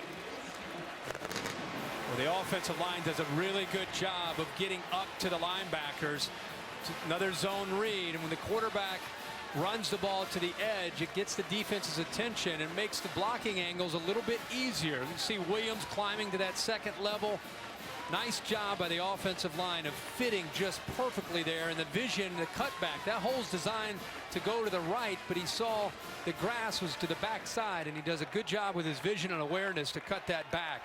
That was a big drive for this OU offense before at the end of this first half. They had a couple of 3-and-outs before that drive. It got started with the nice sideline throw to Shepard. Tennessee fans saying, wait a second, we're still not sure that wasn't the fumble, but not enough to overturn it, and Oklahoma back up 13. Let's go to Chris Cotter for an update. All right, Chris, time for the AT&T Inside the Headset. USC at BC over on ESPN. Somebody called down on the headset, dialed up a reverse. Sherman Alston taking it the distance, 54 yards out. The Eagles have outrushed SC, I should say, 197-8 in the first half, and they lead at halftime. Kurt. Well, that's a BC team, Chris, that couldn't do much on the ground coming into this game. Trojans got out quickly, but might have let their guard down a little bit. There have been upsets all over the place on this Saturday. That would be a big one. Low kick driven into the wind by Hodgson, and no return. So a minute 33 for the Volunteer offense to work with. Oklahoma's going to get the ball to start the second half, remember. Monday night, Chip Kelly, our buddy Philadelphia Eagles against Andrew Luck and the Colts. A rematch of sorts of those Pac-12 games between Stanford and Oregon. 8:15, also available on the Watch ESPN app. Eagles, very sluggish start in the opener before roaring back against Jacksonville. It'll be a fun one to watch. What do? Do you take a shot here? You got one timeout left. You might try on the first down play. You maybe give yourself a chance, but you don't want to make a huge mistake here the way your team is battled here in the first half. You don't want to have a sack or an interception. Really? Again, flips it off short into heavy traffic. The screen didn't work. Heather. Guys, it appears that the Tennessee O-line is having trouble with the snap count 3 times during the last possession, and just now left guard Marcus Jackson had to slap center Mike Crowder to get him to snap the ball. Crowder came off the field telling his line coach, I can't hear. And guys, it is really loud down here. You could practice against crowd noise. Not quite the same as the real thing. And again, these Tennessee Volunteers are so young. And once again, Oklahoma tries to get him. They flip it out just in the nick of time. Marlon Lane caught the little desperation pass from Worley. Well, the pressure's been coming from the right much of the half, but now the pressure comes from the backside. The defensive end or the outside linebacker, Grissom, so much focus on Stryker. Now we're starting to see Jordan Phillips, the previous drive, and Gino Grissom. Two-handed pass there, Kirk. Get rid of it. Whatever it takes, throw it left-handed. Inside of a minute before halftime, they need 7 on this third down. Tonight, I really think you just try to get in and be content down 20-7, especially on the road with this offensive line. Letting the play clock wind down. Not a great deal of urgency at the moment. And they just hand it off to Hurd, who will not get the first down. So we'll see if Oklahoma spends a timeout to force a punt. Oh, yeah. Bob Stoops halfway out on the field calling a timeout. Which means now it's a different deal. Now you're talking about a quarterback with some experience and an offensive line. And I think Oklahoma, they're going to try to attack and try to get in field goal range.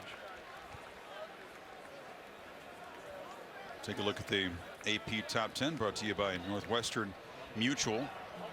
Oregon win over Wyoming. Alabama hammering, but not covering against Southern Miss. Only won by 40. And Georgia, of course, the loss to South Carolina as the Gamecocks basically win to stay alive in the SEC East. USC, as we showed you in Chris's update, trailing at halftime.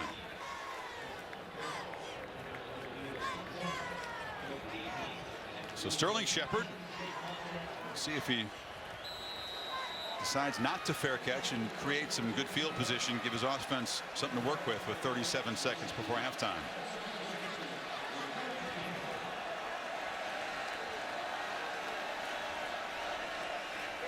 Sooners peel back to set up the return.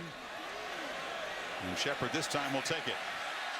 Circles back and is dropped. Excellent coverage by the Volunteers, and the Sooners are at their own 30 with 28 seconds to go. NASCAR's all-new chase begins tomorrow in Chicago. 16 drivers trying to move on to the second round. Chase for the Sprint Cup title. 1 o'clock Eastern over on ESPN. Also available on the Watch ESPN app. Got 28 seconds and 1 timeout, with, of course, the boundary and first downs are your friend here for Trevor Knight. Bob Stoops did not call a timeout to kill the clock. He's going to try to find some matchups and see if he can pick up some chunks of yards and try to get into the field goal range. He's got about 35 yards he needs to gain to really give his kicker a chance. Honeycutt's career longest from 53, but he's working against a breeze this direction. Knight has time over the middle. It's a dart, complete, out across the 46 to Blake Bell. Nice diving catch by the 6'6" tight end. What great hands the former quarterback has, and they can flex him out the way they just did, almost as a receiver. He's off to the left again. Get the first down. Now restart the clock. Knight pressured, escapes, fires over the middle again. Bell's got it again. Suddenly down inside the 35 with 12 seconds to play. I said they needed 35 yards. That's 36 yards in 2 plays. Still have their timeout left. See how command Trevor Knight is? Remember, this is an offense that's up tempo to begin with. Clock running inside of 10. Fires again over the middle, off the hands of a receiver, intercepted. So Tennessee gets a turnover. Daryl McNeil on the carom. Justin Coleman deflected it with 3 seconds to go. How about the play by Justin Coleman? The fans here in Norman thought that he got there a little bit prematurely, and pass interfered with the receiver. Oklahoma taking one more shot to try to get a little bit deeper. That's pretty close. I mean, I think the timing was pretty well. And how about the awareness to come up with this turnover for Tennessee? Great coverage by Coleman. Great reaction by McNeil. That came at him in a hurry. It did. So Oklahoma denied the long field goal attempt. Tennessee's defense comes up with its first takeaway of the half. Oklahoma stretches the lead back out to 13 with the late touchdown run from Keith Ford after that controversial non-fumble. But Tennessee hanging around. This young Volunteer team on the road, hostile environment. We'll have to get the Sooners off the field to begin the third quarter, however. Yeah, Butch Jones always talks about brick by brick. It's a process to build this program back up, and that was a first half. You know, they're down 13, but could have been a lot worse. They should be happy with where they are, and we'll see what happens in this second half. Stoops' offense come up with almost 300 yards and 4 sacks. Heather's got Butch Jones. Chris, thanks so much, Coach. Obviously very frustrated with the officiating staff. What is your frustration? Well, not really frustrated. Our kids are just playing exceptionally hard, and you know, we kind of were able to flip field position. We're behind field position all the first half, made a play, and we just need to keep hanging around versus a talented football team. And what were you just asking them about? What explanation did you get? Oh, that's between us. Okay. Coach, thank you. Okay. All right, Butch, I think we can guess. With a smile. Butch Jones keeping secrets. His team down 13. End of the first half. Stay tuned after these messages for the halftime report coming up.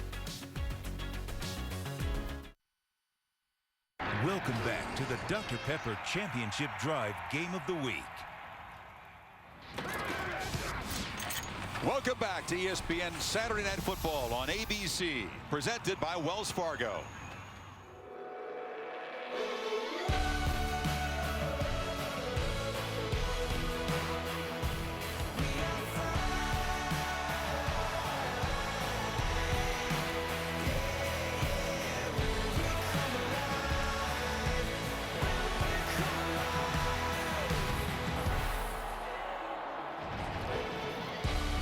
So the lead is 13 for Oklahoma. Third quarter coming up.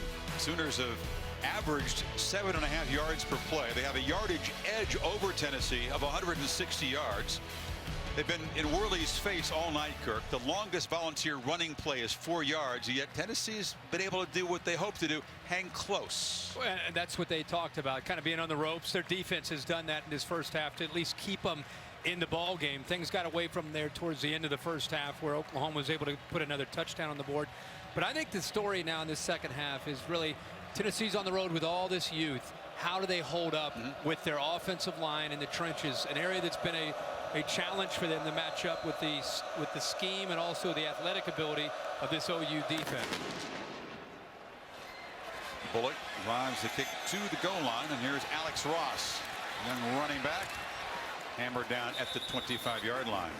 Our Pacific Life game summary looks at the quarterback comparison here, and you have to give credit to Worley. Despite the pressure, he had the sack and the fumble. 12 of 19.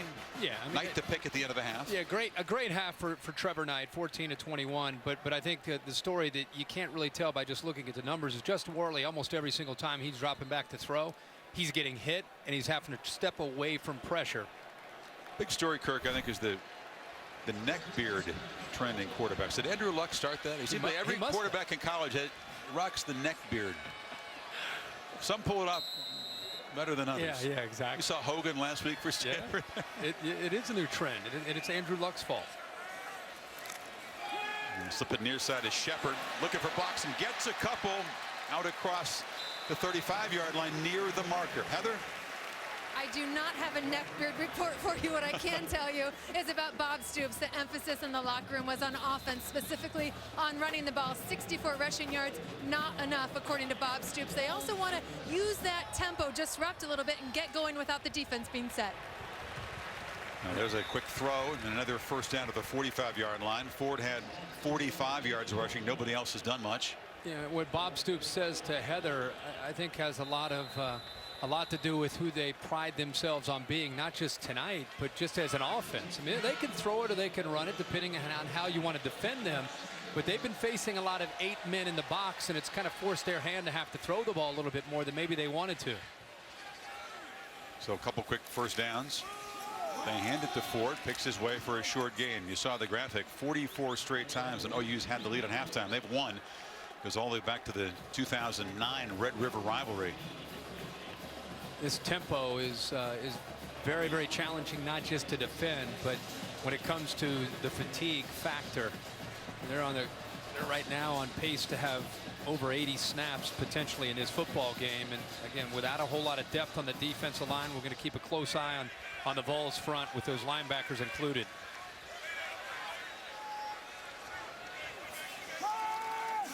Knight looks near side, flips underneath to Neal, and Durant Neal knifes at the secondary. Down to the 10-yard line before Cameron Sutton could corral him, and Oklahoma threatening again. A poor angle by Ladero McNeil coming up to make a play, but that's another blown coverage by Tennessee. When they've given up some big plays, it's been because there's been some confusion, and that time there was confusion without a doubt with Cam Sutton and the safety coming over to help him to the two-receiver side.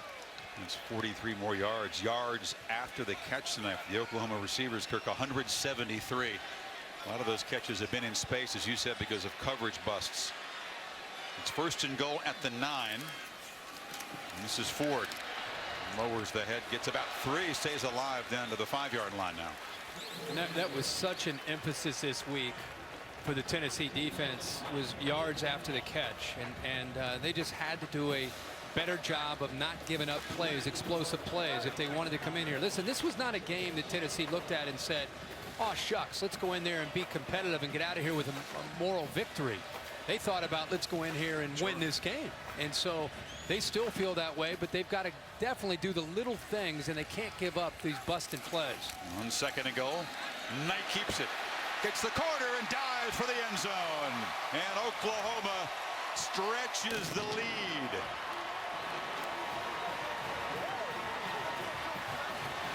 The zone read is not just effective for Keith Ford, who scored on a touchdown at the other end zone before the half was up, but you can see Trevor Knight, what he can do with the football when he keeps it. And a great block by Blake Bell, the former quarterback, sustaining his block and allowing Knight to have room to get into the end zone. So a touchdown drive late in the first half and quickly in the second, and suddenly it's a 20-point game. They've been giving the ball quite a bit to the backs, and these outside linebacker defensive ends are collapsing down. Everybody comes down on Ford. Look at the block at the top by Blake Bell. That's a former quarterback doing a good job. But I'll tell you, Trevor Knight, he can hurt you throwing the football, but also with the quickness and acceleration when he has the ball in his hands.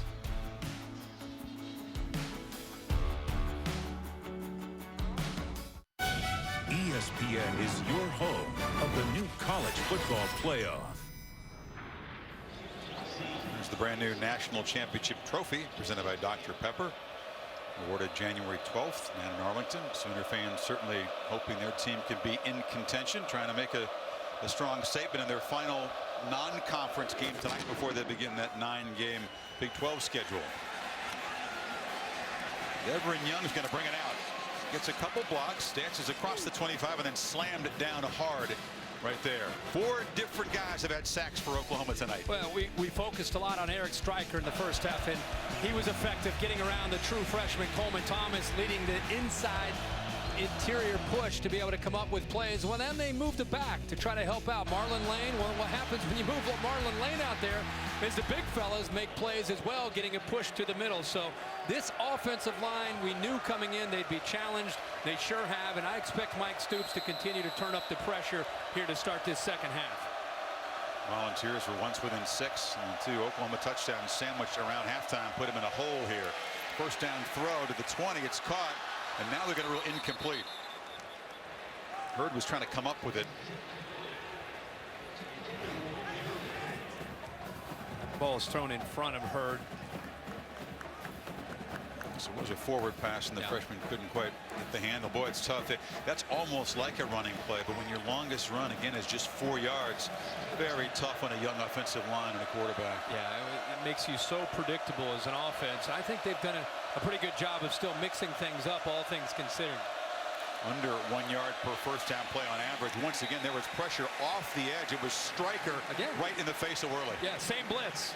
Same blitz, this time coming from the field to the left of the quarterback. Again, he delays, and then as the ball is snapped, there's no way the tight end can come over there and pick up that blitz.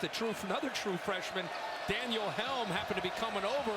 By the time he got over there, 19 strikers already by him and at the quarterback's face. If A.J. McCarron is watching, he said, oh, remember 19. 3 sacks. Sugar Bowl. Oh. All right, they need 10 on third down. What is Mike Stoops dialed up? No, they drop off, just rush 4, and there's a completion. Nice catch across the middle by Alton Pig Howard, and they move the chains. Not only a nice catch, but after all the pressure he's been under, a good job of sitting in that pocket and putting the ball right on the money to Howard. He found some space. They didn't bring pressure. They brought 4, played zone. Howard sits in that soft spot of the zone, and Justin Worley, boy, he is growing up, and if there's any question who the leader of this offense is, it's number 14. He gets 16 on third and 1. Third catch for Howard. And this is Hurd. Big Howard is a guy that was a Wildcat quarterback, a jet sweep runner a year ago, a guy that was suspended for the spring and summer. They wanted him to rededicate himself. Coach Jones always says this is a lifestyle. He'll just be a part-time player. Right. And I think he's made that commitment. I think we've seen the difference in him this year in these first 3 games. Hurd just battling for a short yard gain. Just not much room up in the center of that Oklahoma defense. Jordan Evans got him. There's just nothing in the interior.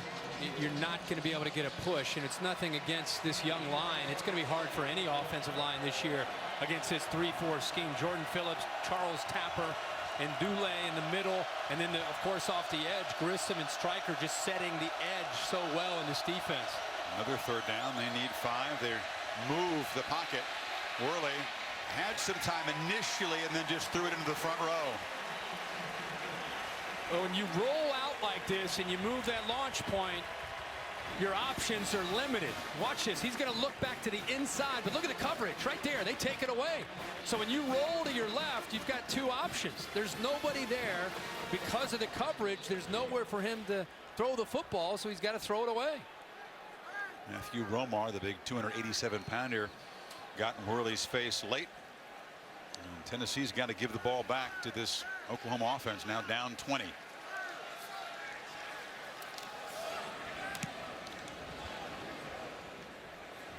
And Dar pins Shepard on the sideline. He makes a fair catch there at the 16.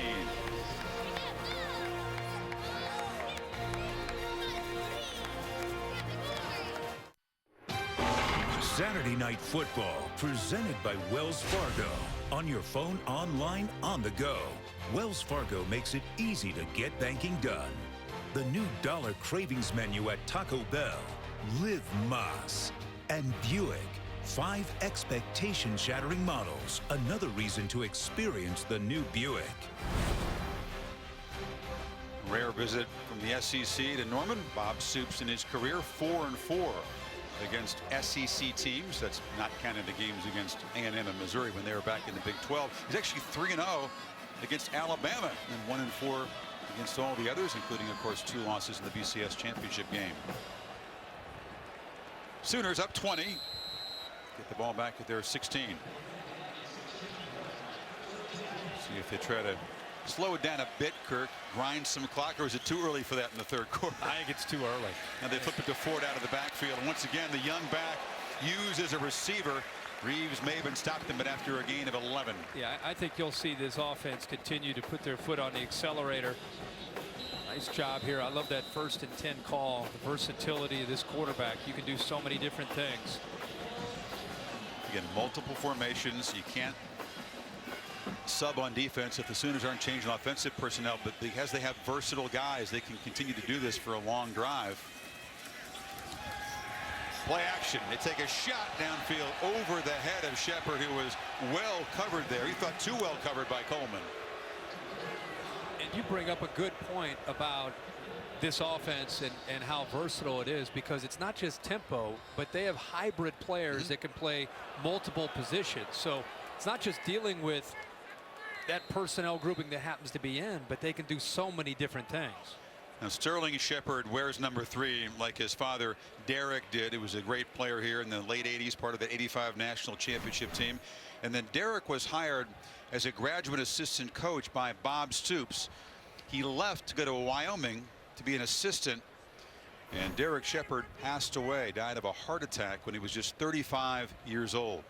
Now Bob Stoops always had a feeling for Derek. He spoke at his funeral. He kept the remarks of the eulogy in a piece of paper in his desk for many years. And after Sterling signed with Oklahoma, Bob presented him with that piece of paper.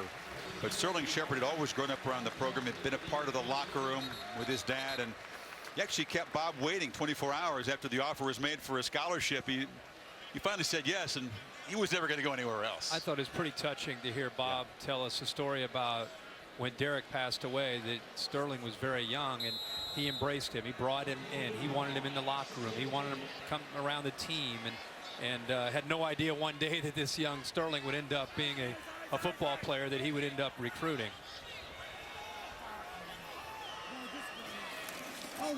Second down, they hand it to Ford. He's hit hard. Yeah, Stoops wanted to make sure his assistants also saw what he saw, that he wasn't favoring Sterling Shepard in the recruiting process because he felt so much for his dad. They also said, no, Coach, this guy can play. Yeah, sign him. Once he became a sophomore in high school and they brought him in for camp, and everybody looked at him, and he said, well, what do you guys think of young Sterling, who they'd been seeing around the football offices and the games all these years? And they said, I'll take him on my side of the ball. And the receiver coach was saying, no, I'll take him over here. And then Bob knew that he had a great player. 3rd and 8. Volunteers desperately in need of a stop here. Play clock down at 4. Not going to have time to get it off when they call timeout. Night a little hot, but they were trying to make a late change to the call. Better to spend one on 3rd and 8. Oklahoma up 20.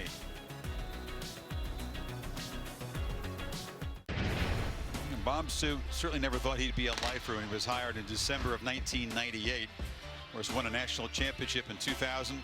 8 Big 12 titles. That's 5 more than any other program in that span. Lost to 2 other championship games besides winning the one in 2000. There have been so many overtures, Kirk, over the years. Florida, where he was a defensive coordinator. Notre Dame, perhaps the Cleveland Browns, but he's stuck around. Can't believe it's been 16 years he's been the head coach here. He's moved. He's in his 3rd house here in Norman, but he's stayed in the job. On 3rd down. Knight, well protected, delivers over the middle, but he overthrew Shepard.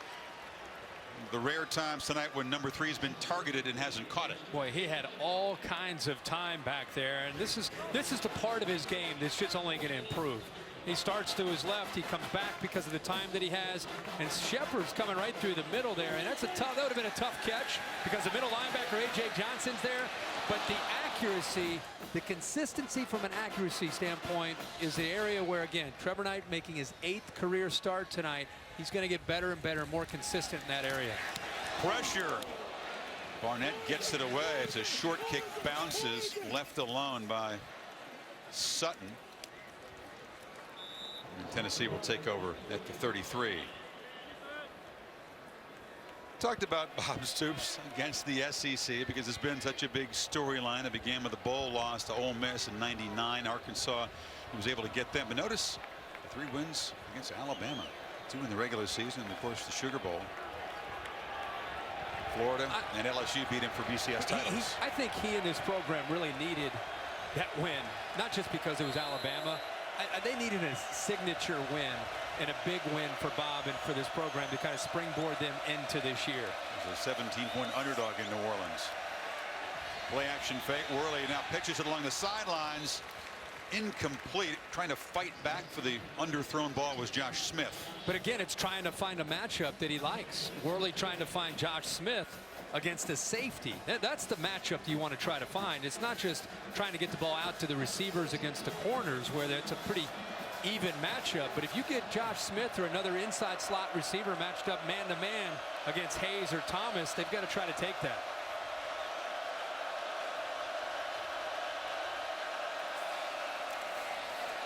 On fake, pressure again. Worley trying to stay alive, but he can't get away. Stryker and Quentin Hayes were there. Safety and the outside linebacker combining. It's the same blitz that we've seen, not just for Stryker coming, but also you're seeing Hayes coming off the edge. And again, you're dealing with a couple true freshmen on the right side of the offensive line. A tight end who's a true freshman. There are 3 true freshmen on that play on the right side of the offensive line trying to deal with the complexity of this Oklahoma defense and the pressure that they're showing them. It's the 5th sack, the 2nd for Hayes, who earlier forced the fumble. On 3rd down, pressure again. Stryker one more time, hitting the quarterback after the incompletion. Stryker is a great name for a guy who loves to come off the edge and hit somebody. No doubt. And here he is coming off the edge again. Coleman Thomas, that right tackle.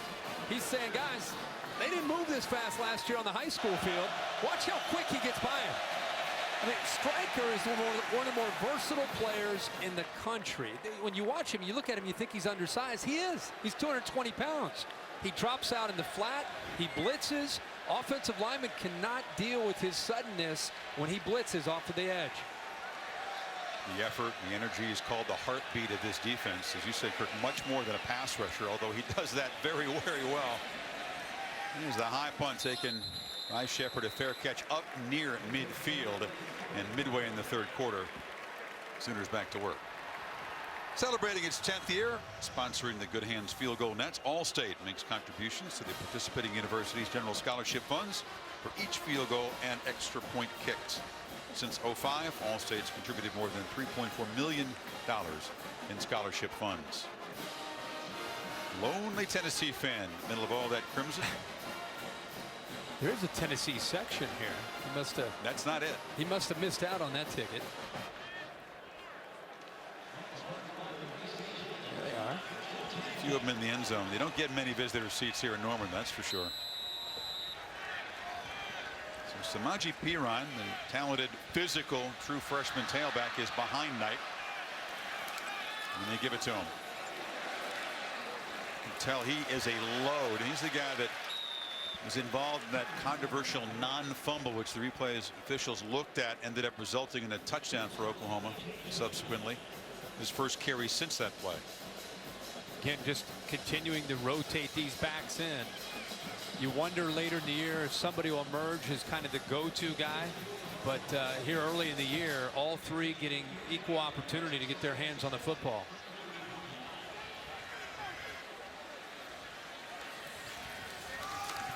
He ran again. A physical guy Jalen Reeves-Maybin's an excellent linebacker. Barnett, together they're able to just get a hold of him, but it's a first down.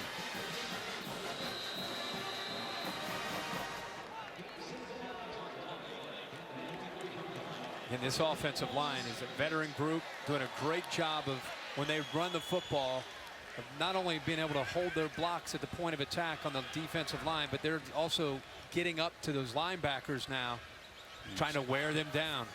Stoops told Heather he wanted more running in the second half, and we're getting that. This is a serious test, this possession, for the Tennessee defense. Down 20. Knight checks to a throw, delivers over the middle. Blake Bell couldn't get his hand on it. Cameron Sutton was coming at him quickly. You know, that one he came off a little bit too quickly. To his right out to the field, he had 3 receivers, and Deron Neal cleared, and he was all alone underneath the Tennessee coverage. Would have easily picked up a first down. He actually was looking that way and just came off of it and decided, I don't know if he predetermined he wanted to throw that football or not. He threw into tight coverage when he had a wide open receiver. Ross in motion. The quarterback keeps it and slides down short of a first down. We need 4. You can see the quickness. Very quick first couple steps for Knight. We saw it on the touchdown run. Extra dimension of this offense. He's got such live legs, Chris. You know, when they motion it back out of the backfield and go empty, like so many of these offenses from today, you're going to see a quarterback who has quickness usually run the football, and that time he did. Blake Bell, of course, had power as a runner last year, but the quickness combined with the accuracy throwing. Sooners haven't had that in a while. This is Ross trying to get the corner. You see the speed. He's able to make a gain out of what looked like it was going to be a loss, but it's going to be 4th down. Yeah, 2 defenders trying to chase him down. Two outside linebacker defensive end type of players. Excuse me, Corey Vereen. He's got some quickness as a defensive lineman, but not quick enough to be able to chase down Alex Ross. Stoops thought about it for a second. They need 2 yards in this 4th down, and instead they're going to send out the reliable Michael Honeycutt. Career long is what, 53? Yeah, this is right at 53. And now Oklahoma's going to spend its 2nd timeout of the half. So we'll see if Honeycutt can add to the lead.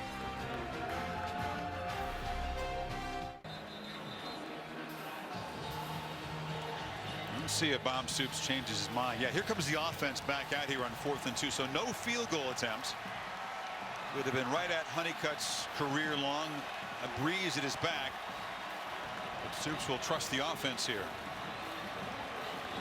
This could be very deflating if the Sooners can move the sticks, keep this Tennessee defense on the field. They have to be beginning to wear down. Now Tennessee calling a timeout.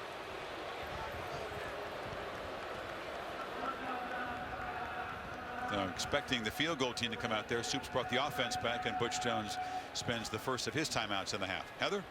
Well, guys, Justin Worley's last play on offense was a rough one. He went down hard, and Butch Jones actually just came over to check on his quarterback, who told him, my head snapped back, but I'm okay. Teammates checked in with him, but Justin didn't receive any medical attention, and he is good to go on the next offensive series. All right, thank you, Heather. There's the hit by Stryker, and the head hit the field. Whiplash. A lot of times, you know, in this era of concussions and the awareness of concussions, a lot of times when a quarterback gets sacked, it's not the hit, but it's, you know, that momentum of your head coming back and hitting the surface. Look at his eyes there, Kurt. He's had, I mean, he knew what he was getting into tonight with that line. I mean, Tennessee knew it was going to be a challenging game for them offensively because of still trying to get some experience up front. What I said previous play, they had 3 true freshmen if you included the tight end on the right side of the offensive line. You got Eric Stryker blitzing you. You know it's going to be a long night. On 4th down, it's Keith Ford to the left of Knight, and now Shepard comes in motion. Wow. Well, eventually we're going to run this 4th down play, but this is the 3rd timeout in the sequence. Timeout, Oklahoma. The suspense is building. That is their last timeout of the half. That will be a 30-second timeout. He doesn't figure maybe to need him at this point, at least. Well, he's frustrated. He's frustrated with either the communication from the sideline or whatever it might be. I can't wait to see what's going to happen on 4th and 2 after the build-up here. Huh? I don't know if they didn't get the right play in or the right formation. Or if Tennessee's going to raise them another timeout here. Why not? Let's make it 4 in a row. A little smile. For him, that's a huge smile during a game. All right, Coach, what have we got cooked up? Different look now to the formation after the timeout. It's Dimitri Flowers, the big 244-pound freshman, to the right of Knight. Now they motion forward.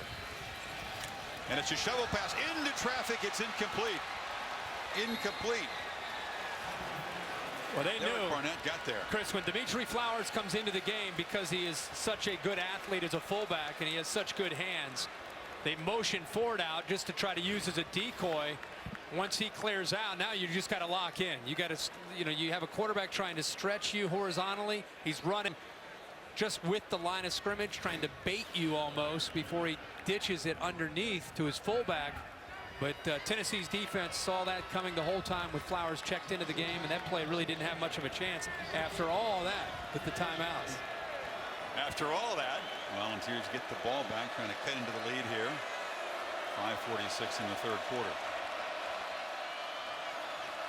Tennessee defense has made some mental mistakes. You talked about the coverage busts occasionally, but all in all, even though they've given up 400 yards, it feels like they've done a decent job.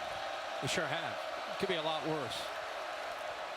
They throw it far side. It's a low throw, and Heather's report there about Worley's head hitting the ground and just the way his eyes looked. It's 2 for his last 10 now. Well, Chris, it's not just that one hit. That was the hit was big. It's the culmination of just the entire game. 2.5 quarters now of getting pressured and getting hit on quite a few plays. But this kid is showing a lot of toughness tonight. And 2nd down, pressured again, backpedaling and just throws it away. Ndulaway and Mr. Stryker one more time in the area. Well, Stryker this time is picked up because Marlon Lane comes out to help out to the right. Jalen Hurd's going to come out to help out with the blitz. Problem is you're going to leave another true freshman isolated one-on-one now. So the one-on-one matchup's either going to be outside with Stryker or in this case to the inside with Robertson, a true freshman trying to pick up that block.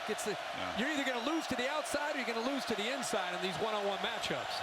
And true freshman versus senior defensive tackle usually didn't work out too well for the young guy. 3rd and 10. And Tennessee will spend another timeout as Oklahoma was showing more pressure and the crowd was getting all revved up. But, and he's talking about the play clock. I mean, if they didn't get that timeout, there's going to be a delay of game. We don't question Worley's toughness at all. He's proven that. But you wonder, Kirk, if the wear and tear beginning to pile up, the mental mistake there. Absolutely. And this is a great look again at the freshman, the true freshman right tackle, Coleman Thomas, bouncing to the outside to help with Stryker. Worley getting hit again. Got a forearm up to the face there that time. If you watch Oklahoma defense this year, you're going to see them do this to a lot of quarterbacks. Chris brought it up earlier, we both did, about Alabama and A.J. McCarron. A.J. McCarron got hit a lot when he played this defense in the Sugar Bowl. So it's not just that, wow, they've got a lot of true freshmen. That obviously adds to it. But wait till the Sooners play the entire 2014 season. You're going to tune in and watch them play. You're going to see them do this to a lot of offenses. They're strong in the interior with Phillips and Tapper and Dule. And they've got such quickness with Grissom and Stryker on the outside. And then they're creative with how they want to come after you. It's just a lethal combination. Sooners waving their arms, asking for more crowd noise on 3rd and 10.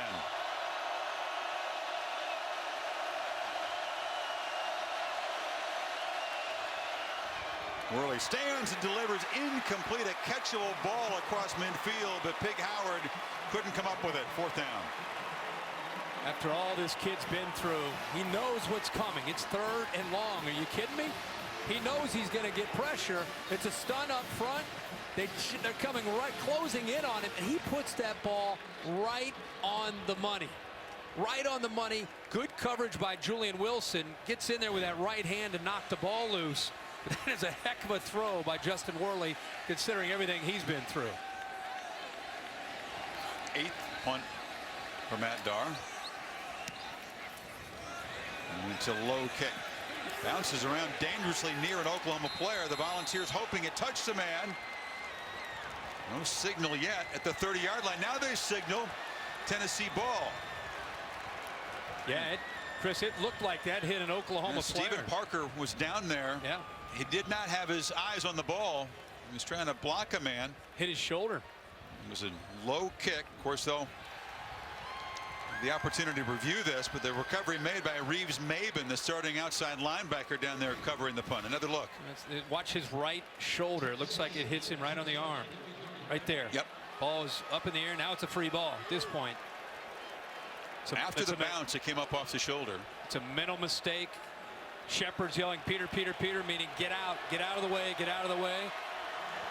Parker doesn't get out, and then the awareness by the Tennessee cover unit to be able to come up with a football and give Worley and the Vols offense some pretty good field position. Second turnover by Oklahoma. They will review it to see if there was should be pretty enough quick to overturn it, but I think it did after it hit the turf, come up and hit Parker on the right shoulder. Right there, you can see the ball change direction. No doubt about it. It was a low punt. Those are always tricky, bouncing around. The guys trying to make the blocks not aware of it. The return man, Chevy, you see his arms? Not only are his arms moving, he's yelling, Peter, Peter, Peter, Peter, Peter, meaning clear out, clear out, clear out. And Reeves Maben is right there shoving on him. Yep. Very alert play. By the time Parker probably heard Shepard yelling, it was already too late. See, he's engaged there. Now he's hearing it. Now he starts to try to get out of the way, and it already hit him. And Shepard knew it. You could see him begin to move forward and try to recover it. Yep. Definitely hits him right there. So Tennessee. After further review, the ruling on the field is confirmed. First down. Tennessee's going to have the ball here at the 30-yard line of Oklahoma. 5:24 in the quarter, down 20. Desperately in need of 7 here. I think you got to look for those matchups with Pig Howard and Marquez North, number 8, with his size at 6'4" in this area. Ball up in the air. He is very, very dangerous to try to match up with one-on-one. But Worley in the passing game have not been clicking in the third quarter at all. Pressured again, dumps it off short. Hurd is going to be corralled for a big loss. Yeah, Oklahoma felt this coming the whole way. They brought in pressure with Hayes, strikers out there. You know, I think that's one of those cases. And there's the versatility of Eric Striker. You think he's just going to rush the quarterback? He shows like he's going to blitz. He starts to feel that they're setting up a screen. That's great instincts by Striker that time. Out in space, making a play. It's a 7-yard loss on first down.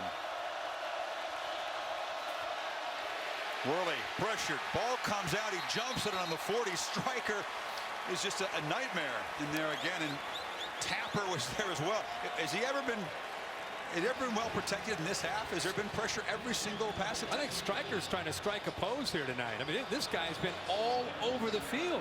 And Worley has been under pressure. Grab the quarterback's leg here. If he doesn't, Chris, if he doesn't get the ball out of his hands within 2.5 seconds, number 19 is going to be in the backfield. He ruled that his arm was coming forward. Incomplete pass. See how he's walked out over Josh Smith. Now he's going to show. Now he's up to the line of scrimmage. Here he comes. Come after him again. It's another sack. Striker may have gotten the face mask that time. He came looping around. Tapper was there again. Maybe the penalties on the defensive end to wipe out that sack. Yeah, it was on Tapper. Personal foul, face mask. Number 91 of the defense. 15-yard penalty, automatic first down. Penalties have wiped out 2 sacks, so the total would be even higher tonight. Yeah, and I think with Tapper, who's a guy that's played a lot of football, I think part of that was Worley actually trying to avoid contact, lowered his helmet, and when he did that, Tapper's hand was already getting ready to engage in what he thought was the midsection of Worley. They ended up grabbing a face mask instead, and the Vols catch a break and get the first down. At the 21.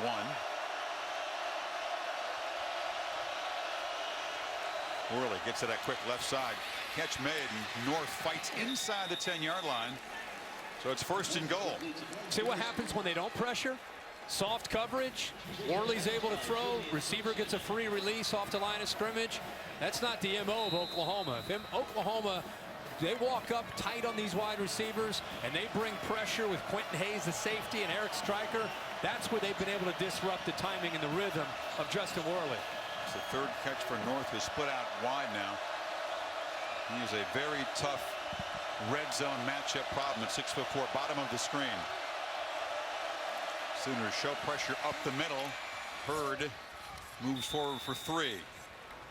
Imagine the tempo and the pace of this game for Butch Jones as true freshman. The offensive linemen that are out there, we have 2 tight ends who are true freshmen. The running back you just saw run the football, Jalen Hurd, highly touted 5-star recruit that Butch Jones is able to lure into Knoxville. I mean, imagine how fast this game is moving and how much they're growing up tonight before they get ready for SEC play. 2nd and goal. North in motion, takes it, but pursued. Hand drop for a loss. I understand what they're trying to do here with Pig Howard. It's just too fast a defense. The play took so long to develop. Once you see Pig Howard coming in motion, look how quick Stryker first gets his hands on him. Quentin Hayes is there, and there's 4 other jerseys there for the Oklahoma defense. They saw that before the play even started, where the football was going. They saw it on tape plenty. Yeah. That play the Volunteers. So it's 3rd and goal. All back at the 13. Worley rolls out. Came close to the line of scrimmage, throws it out of the end zone. And very close to crossing the line, try to get it to North in the back. So 4th and goal. He's trying to buy as much time as he could there, Chris.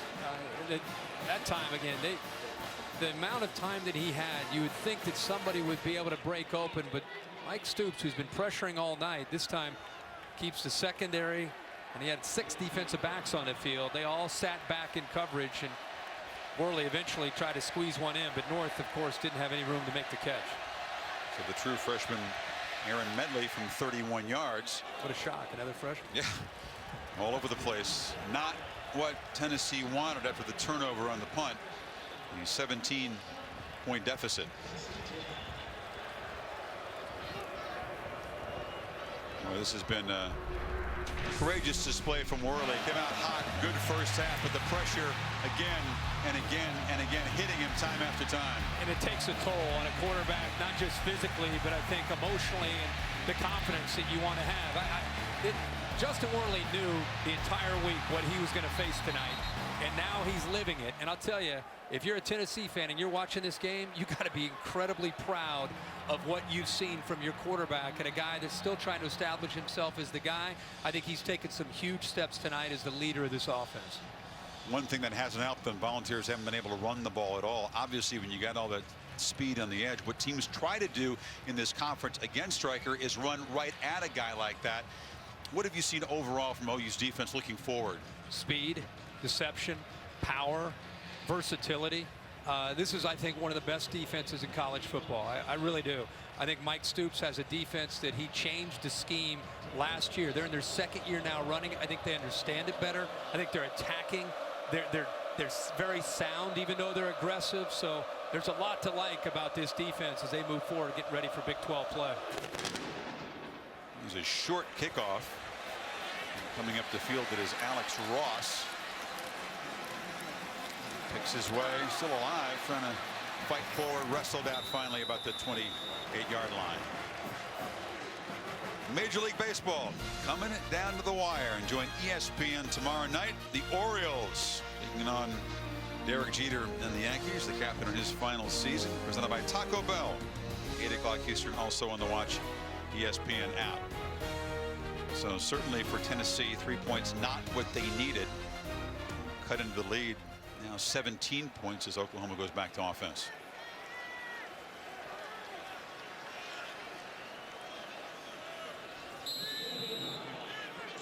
A 300-yard night for Trevor Knight.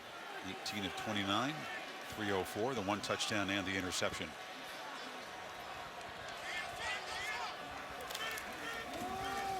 The handoff inside. And there's Keith Ford for a short gain. Is that zone read again? And, you know, it's option football when you defend that, which means discipline, assignment football. It's so easy to kind of start to cheat down on Keith Ford because he's starting to pick up some big yards. And when you do, just when you start to cheat too much, Trevor Knight's going to pull it around the corner.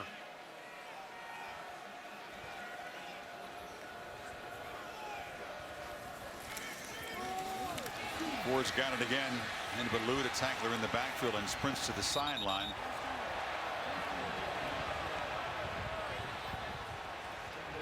It's Danny O'Brien who was out on the edge there. Good boy. Yeah, pretty good effort there by Danny O'Brien. These guys are holding up there against this tempo offense, and because they're slanting so much, occasionally they're slipping by and hitting a crease within that offensive line and shooting a gap. On third down, the Sooners just 3 of 9. That's an incompletion over the head of Duron Neal. That's one thing that Soups and the offensive staff won't love about tonight's game. They haven't been very efficient on third down at all. Yeah, 30%. That's not good at all. I mean, and that's something that Tennessee, they talked that they have to have an ability to get Oklahoma off the field.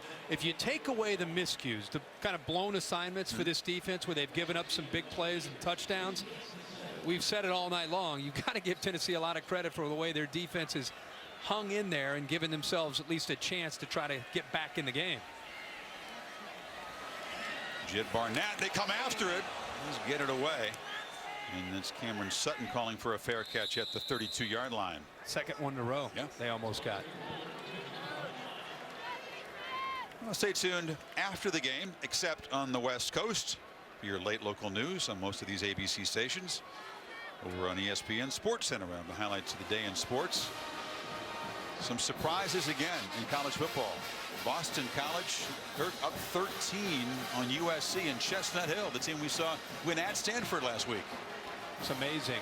We've seen some teams that have struggled with prosperity. Virginia Tech going back home after beating Ohio State, losing to East Carolina. Now USC, they go up into the top 10 in this week's rankings, and they're down big right now against Boston College. On first down, they hand it off to Hurd, and the freshman breaks into the secondary. Jalen Hurd shows the speed, not shoved out until he gets to the 25-yard line. And now Tennessee threatening again. Watch the true freshman, tight end Daniel Helm leading the way, picks up a block on Dominique Alexander. And this is what Tennessee fans are so excited about. Hurd is 6'3", 227 pounds, true freshman. Now he'll line up down here in the slot at the bottom of the screen. But this guy is the future of Tennessee's football's offensive team. He got 43 yards, hadn't done anything running the ball all night.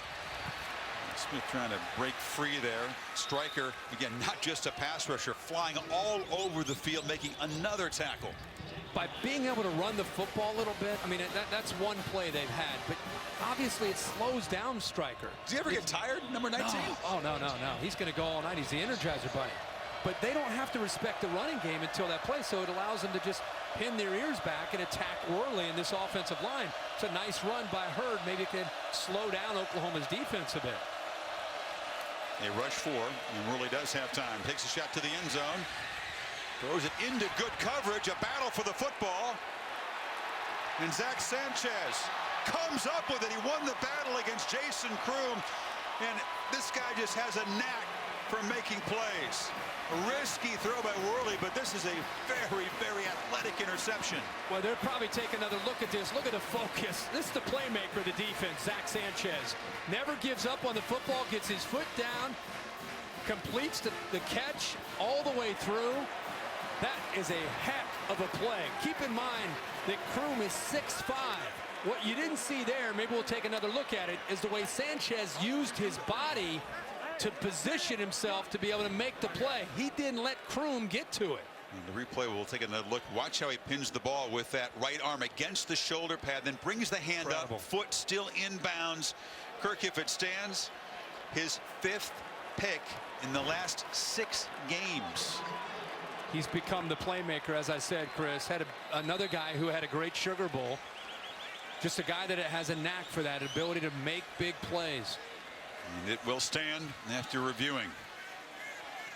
So a huge takeaway for Oklahoma. They try to guard this lead, and they'll go back to work in the final seconds of the third quarter here. A short gain for Ford. What I was impressed with was not just the way he pinned the ball against his shoulder pad, but how he kept Kroom away from the football. I mean, that ball is basically thrown up for Kroom to have a chance to be able to make a play on it because of his size. And I just love how Zach Sanchez, the technique that he uses. Watch him use his body. See how he's slowing Kroom down? He's not letting Kroom get to the football, and he slows him down to be in position for the football to come up with, by far, one of the greatest interceptions we've seen this year in the early season.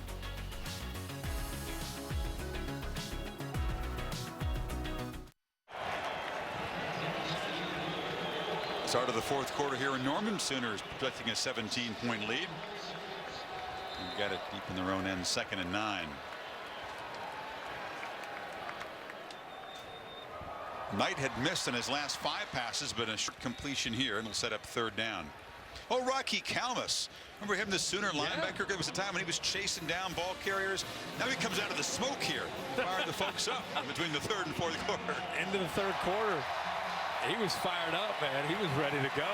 Give him some shoulder pads. Part of that championship team back in 2000, 2-time Big 12 Defensive Player of the Year. Sooners need 7 on 3rd down. Knight fires over the middle, incomplete. Tried to get it to K.J. Young. No flag. Knight was hit by Owen Williams after the throw. Yeah, Jordan Williams has done a nice job, and Owen Williams comes in more athletic when they get to 3rd down. Now Oklahoma just 3 of 11 on 3rd down, so they're winning this game. They control this ball game, but they're going to have a lot of work to be able to show these players about being able to execute and give themselves a better chance of picking up 1st downs. If you're going to run tempo, you've got to be able to convert at a higher rate on 3rd down. That's the whole idea behind that, is keeping a defense on the field to wear them down. Knight has missed on 6 of his last 7 passes.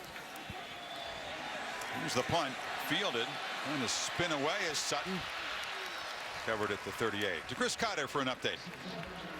All right, Chris, time for the Dr. Pepper Conference update. The Pac-12 favorite in trouble, but fighting back. Cody Kessler, the easy pitch and catch with Nelson Aguilar here. Trojans down 6, but BC has possession. About 4 minutes left to go in this one, Chris. Top 10 team in trouble on the road. Keep an eye on that one. Thank you, Chris. See the impact that Oklahoma pressure tonight. And Striker off to the right. You hand it to Marlon Lane, who dives forward to the 45-yard line. That's going to drive Mike Stoops crazy. Striker is a great player, but you know, the last couple series we've seen Tennessee have just nowhere to go. You can see how frustrated he is. You'd think he's down 27-10, but they haven't been able to run much at all tonight. In the last 2 series, these backs have had a little bit more room. Worley pitches it, and it's a screen, and then tackle made at the 1st down marker again by Striker. You think Striker's going to blitz, right? He's going to try to get in there, and here he comes. All of a sudden he sees the quarterback's going to get rid of the ball. He's not going to give up on the play. He's going to chase down the receiver. Smith did get the 1st down. Yeah, but I just think it's this attitude. He really represents this Oklahoma defense with a relentless attitude.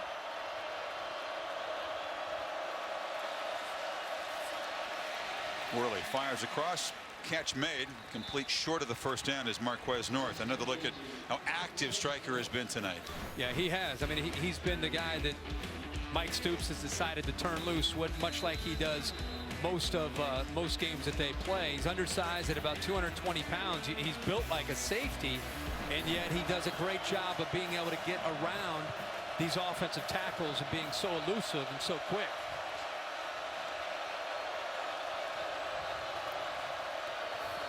Worley on 1st down, runs out of time, and throws it incomplete. Josh Malone took a detour on this play. I don't know if he didn't expect to be in the route, because the quarterback, as he dropped back, Worley's looking to the play side to the right, and nothing was there, so he turned back to try to get the ball thrown out before he's going to get sacked, and Malone was just kind of running down the field. Again, another true freshman for the Tennessee offense out of the field. How many times have we said true freshman tonight for Tennessee? 100. There's another true freshman. Hurd breaks into the secondary, flashes the speed, and hammers down inside the 15. So after doing nothing all night with the running game, Hurd has had a couple of good runs. Yeah, and the left tackle this time, really good job of picking up his block. Kirbyson and also the tight end, Daniel Helm, sustaining. Nice double team there. And Jalen Hurd giving us a preview of what's to come throughout the rest of this year and a very bright future for this Tennessee offense. There's two big runs, Kirk, and Hurd is within 5 yards of 100 yards tonight, averaging almost 8 yards a carry. Hurd and Marlon Lane in the game. Hurd's got it again. This time it's a 1 yard loss. Nowhere to run as Peterson shut him down. Well, just the threat of them being able to run the football can slow down the pass rush. And the other thing in that time, again, you're still going up against those monsters in the middle there for these offensive linemen. But just the threat of that running game, Chris, and the tempo of the offense, they can also wear down the Oklahoma defense. It works both ways. Sooners are rotating D linemen in there, though. Worley, this time they roll the pocket. He has time, and he escapes. Worley with a stiff arm, brought down inside the 5 by Jordan Evans. Great job not giving up on the play by Justin Worley. Again, think about everything he's been through. He rolls left. There's nothing there. Instead of throwing it away, he sees an opening there and almost is able to get away from Evans and get into the end zone. But by deciding to keep the football, now look at this third down as opposed to being 3rd and 10. Amazing how those two runs by Hurd have kind of stifled OU's pass rush. 3rd and 2.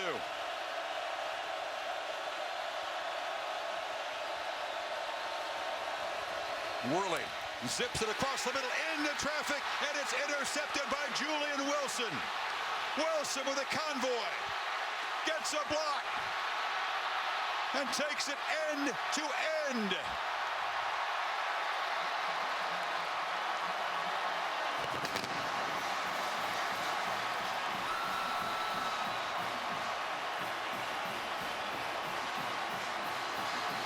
A 100-yard sprint for a pick 6. Well, Wilson makes the play, but Jordan Evans caused it. The middle linebacker right in the middle reads the quarterback's eyes. Great job of recognizing the route. Gets his right hand on the football, and that's what sent it up into the air where Wilson's able to get the interception and give Tennessee a dagger to this football game. Nice play by Wilson, but Jordan Evans set that play up. He prevented the touchdown the play before, and then he comes up with a deflection to cause that ball to go up into the air. We're going to review this. Did Wilson cross the plane of the goal line before he dropped the ball? Are we going to get almost a honey badger replay, remember, for LSU? Did he drop the ball before he crossed the plane? Can't see from that angle. I think he's across, but I think it's a little bit close for Bob Stoops. North has given chase. It is right on the plane if he did cross it. Tough angle so far. Nothing where you could overturn the call. Tell me you make a play, you run 100 yards. You can't hold it just a split second longer before you're in the end zone. Yeah, he'll get an earful in the film session. I don't think I haven't seen anything yet that's going to make them turn this thing over. Without that look right down the goal line, it's difficult to see. He was very close, and again, this Big 12 replay crew has to have indisputable visual evidence to overturn the call on the field. That's a tough call for officials who are sprinting down the field to see it when they call it live. Yeah, here's the linebacker right in the middle here. See his eyes. He's looking around. He's reading the quarterback. He's looking around to the routes, trying to feel where that ball might be going. It was an empty backfield, so it's either a quarterback draw or it's a quick throw. It's one or the other. Quarterback didn't show it. He's not going to run the ball, so right away he gets his hand in there and knocks that ball loose. The ruling, we were looking to see if the runner dropped the ball prior to crossing the goal line. He did not. Touchdown. So the pick six stands for Julian Wilson. Worley's thrown interceptions in the end zone the last couple of possessions, but that will be a teaching moment. Yeah. Because they would like him to hold the ball a little bit longer after making such a great play. No doubt. No doubt. He'll get plenty from Mike and Bob Stoops when they review this game on the film.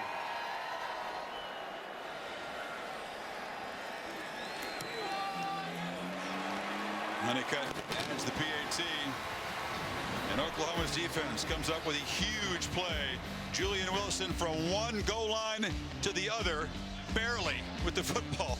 And Oklahoma stretches it to 34-10.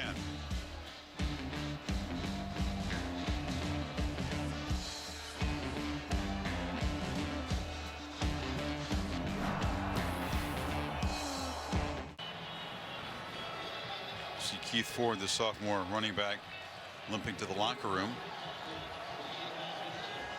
Now Julian Wilson with the second 100-yard interception return in Oklahoma history. Got to go back to Al Needs, Kirk, in 1945. Complete match by Wilson just now. Kickoff bounces through the end zone. Back to Chris Cotter for an update. Chris, UCLA and Texas in a close game in Arlington. Tyrone swoops. This is his second touchdown pass of the night. John Harris hauls this one in. Remember, Brett Hundley exited this game with an elbow injury in the first half. Horns by 4 late. Very, very rough night for LA football as USC goes down to Boston College. Brett Hundley hurt earlier, and the Bruins up against it now, trailing late. That is 2 big losses for both teams in Southern California, both thinking that they had a chance.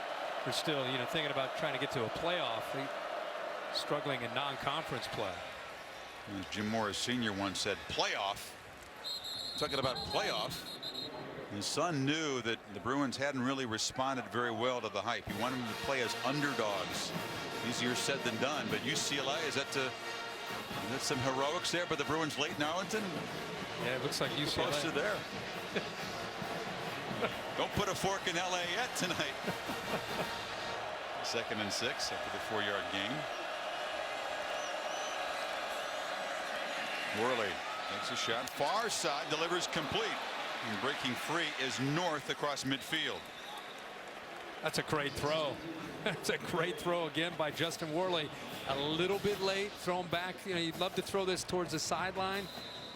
And then Sanchez, if he's in better position, can make a play on the ball. But because the ball is thrown on time, even though it's a little bit behind his receiver, makes it tough for Sanchez to get there. And Sanchez, instead of playing the receiver, he plays the ball, and that's what allowed North to make the play and still get upfield for more yards. And Sanchez, who made that acrobatic interception in the end zone late in the 3rd quarter, was down on the field. Remember, he fought through a shoulder injury from last week to be ready to go this week.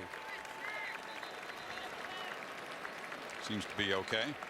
All that Worley has been through, Kirk, all the times he's been hit and harassed and a couple interceptions in the end zone, still up making throws like this. Yeah, and again, what a concentration by North to be able to make that catch. Sanchez, I don't know what he may have hurt, but he got up pretty quick, and he'll be back, I'm sure, right back out in the field. Ball's in Sooner territory. Handed off inside, and that's shaking a tackle is Marlon Lane. The ball running game did absolutely nothing in the first half. Much more effective after halftime. Well, really, the last couple series, they've been able to get both Jalen Hurd and Marlon Lane a little bit more room, and it's, that would have been great to see for Tennessee if they did that in the first half to slow down Stryker in this pass rush that Worley's had to deal with. This is Hurd cutting it back. He'll get a first down about the 38-yard line. Stryker tackle him again. Yeah, they had room to run into the middle, but look to the outside. Stryker's the guy that chases the play down from behind. Otherwise, Jalen Hurd's able to get another maybe 5 or 10 yards. This guy's all over the field. 200, I keep saying it, 220 pounds. Just a relentless player with tremendous instincts.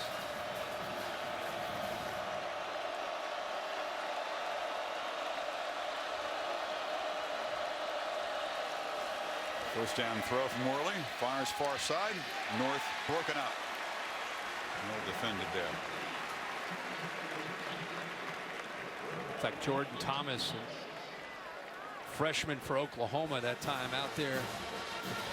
We've been seeing Zach Sanchez out on the field. He'll now check back into the game, but the freshman Thomas was out there by himself against Jason Kroom and held his own on an island.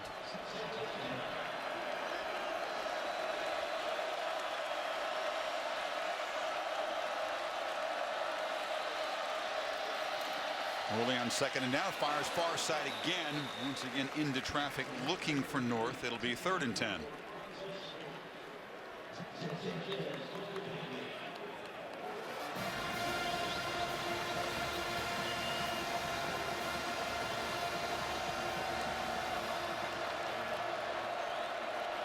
Volunteers just 5 of 15 on 3rd down tonight. Well, Mike Stoops bring pressure this time. Yep, they're going to rush 5. Worley gets it out quickly far side, but North can't get away. Very sure tackle by Sanchez, who again is slow to get up. You wonder if he's aggravated that shoulder problem. He held on to the physical receiver well that time.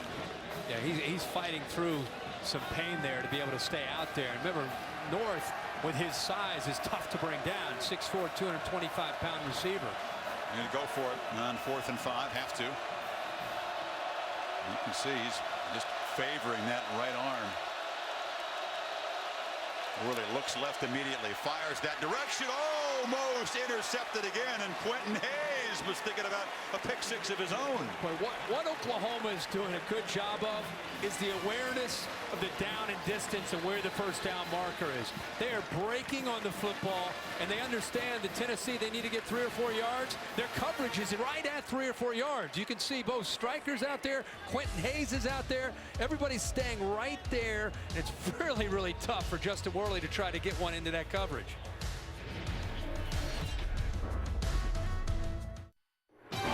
Saturday Night Football, presented by Wells Fargo. Brought to you by Pacific Life. For insurance, annuities, and investments, choose Pacific Life, the power to help you succeed. Ford, beautiful things happen when you go further. And Gatorade. Gatorade knows it all begins within. Win from within. Crystal ball from the 2000 BCS championship team. Bob Stoops, very intense as he tries to get to 89-5 at home. Year 2 won that championship. This is Perine, the physical freshman. They're trying to rip the ball out as they tried to do earlier when he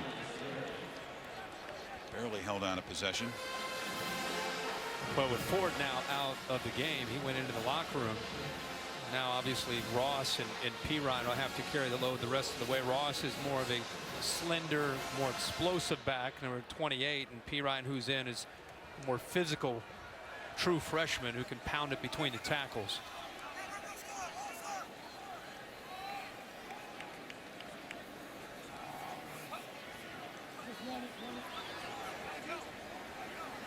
We'll use the play clock here. Perine again picks his way, and you can see the power of the young guy. First down across the 44. Daryl McNeil met him close to the line of scrimmage. He felt the brunt of it. And 245 pounds, lowering his shoulder, and he is pure muscle. McNeil came in there to fill, and I mean, he got, watch 33 fill in right here. Boom. It snapped back. They also admire that he held on. You know, his vision, his cutting ability, besides the power, got good speed for a back that size as well. Well, Oklahoma always seems to have backs. You know, I mean, they've always got 2 or 3 really good backs. These guys are willing to share the load. You don't come to Oklahoma if you want to carry it 30 times a game. Maybe Adrian Peterson did, but typically they like to spread it around. The flag is down. I mean, the best OU teams in Bob Stoops' 16 years, I know Adrian Peterson was unique, but in most cases it's where they've had 2 or 3 guys back there rotating. Offense number 77, 10-yard penalty, First down. Deontay Savage is the first holding call on the Sooners tonight. I think for Oklahoma to be able to have a magical season, the big issue to me is, can they stay healthy on the offensive line? I mean, they've got skill. They've got a quarterback now that's making good decisions. They've been depleted over the last few years up front. By the end of the year, they've got to stay healthy up front. He ran again, makes a cut, lowers the boom, sheds tacklers, still running deep into Tennessee territory, and you can see the reason for all the hype. Remember last time 33, McNeil had a chance to make a tackle and he felt it. How about this time? He's going to come up. Here he is. Oh, he's not even thinking of wrapping up. He just kind of threw his right shoulder and lowered his head and hoped. I mean, you've got to wrap up. I mean, you say it's like a business decision, right? When you go out and make a tackle. Yeah, remember the last play he came up and he got buckled. This time he comes up, he tries to go low, and instead of wrapping up, he just lowered his shoulder and just kind of took a knee, hoping he'd go down. It's 31 more yards. We're seeing an excellent duel of hyped true freshman tailbacks. Jalen Hurd for Tennessee, and now P. Ryan imposing himself here in the fourth quarter for Oklahoma. Wrap up coming up next. An eventful night as UCLA. Kirk did come back late to beat Texas in Arlington. Jerry Neuheisel, Rick's son, with Hundley out injured, engineering a game-winning drive to break Texas hearts. Yeah, that's amazing. Rick's got to be fired up for that. Not only his alma mater gets a win, but his son gets a chance to step in. Remember meeting with him? He was a young high school kid hanging out with Rick before he chose his college.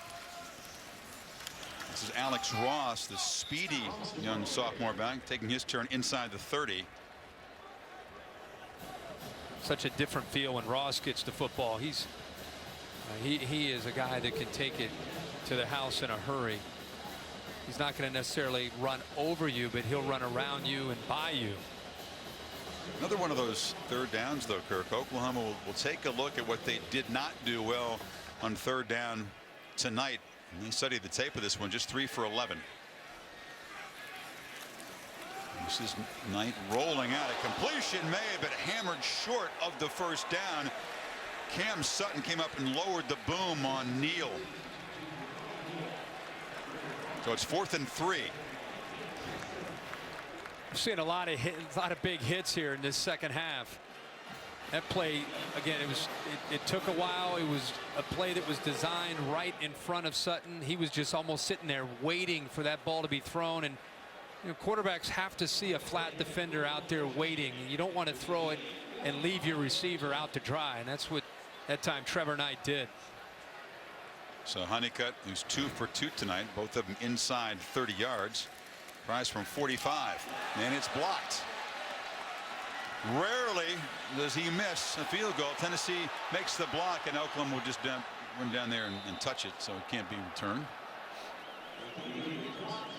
So Butch Jones, special teams, come up with a play. The lead is still 4 minutes to play. Let's take a look at our Pacific Life game summary. And Oklahoma's defense has really done a good job of getting after Justin Worley in so many different ways with the pressure. But you know, not only the pressure, they've also created some turnovers. They've created 3 turnovers, gotten the ball back to Trevor Knight. Trevor Knight's taken advantage of some miscues and mental errors from Tennessee's defense, and they've come up with some big plays. Knight's thrown the ball now for over 300 yards, but at the same time, give Tennessee credit for, even though it's 34-10, their defense has stepped up and made plays as well. Oklahoma's had the 2 interceptions in this half, but not an overwhelming offensive display for the Sooners after halftime. Short gain by Marlon Lane. Vols will have a bye week and then a very important SEC East game against Georgia now, with extra urgency for the Dogs coming off the loss in Columbia today.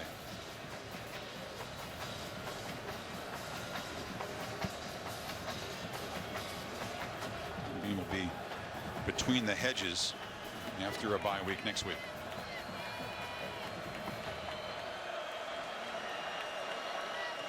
And second down. There's a handoff inside again, and a short gain for Lane. No, this isn't just about this game tonight for both of these teams. It's about what you can do tonight to compete, and in Oklahoma's case, you win. You try to learn from it, and you try to get better. Obviously, there's plenty of room for Bob Stoops' bunch to improve, especially on the offensive side of the ball. And if you're Butch Jones, you're looking at this again. They didn't come in trying to have a game where they walked away saying, "Hey guys, good try, moral victory." They wanted to come in and win this game, so they're disappointed. But at the same time, I think they learned a lot about themselves and where they can continue to grow with this young football team, one of the youngest you'll see in the SEC. There's another carry for Lane on 3rd down. He's near the marker at the 38. Oklahoma, meanwhile, doesn't play another home game until mid-October when Kansas State comes in. They go to West Virginia, to TCU, and then have the Red River game in Dallas on the 11th. So a long drought between home games, and they'll dive into that 9-game conference schedule. Tennessee is short of a first down, and the punt team is out there. With as good as their defense is, they're going to be really, really tough to beat this year. I mean, there's a reconsider. Butch had the punt team out there. Now Worley and the offense are back out there. And they did call it a first down, so they changed the call, and the offense stays out there. It's just in. That was a late. Very late. They had the 4th down on the mark. Yeah. Approaching the final 2 minutes. And they're just feeding Lane here late in the ball game. I was going to say, I just think Oklahoma, this team, we've watched these guys pretty closely for the last 15 or 16 years. They've got a different feel about them. And I think the Sugar Bowl win was really key in creating confidence. But I just think they've done a great job of recruiting guys that kind of are Oklahoma type of guys.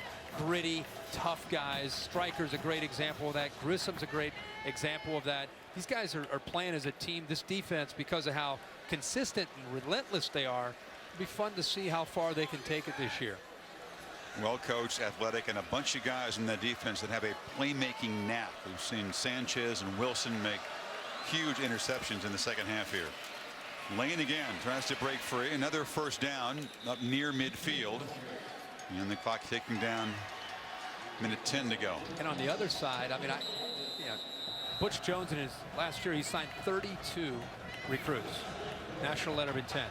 He's already, I think he has room for 3 or 4 more. He's out on the trails doing very, very well already. With all the verbals, they're going to sign 25 or 26 again next year.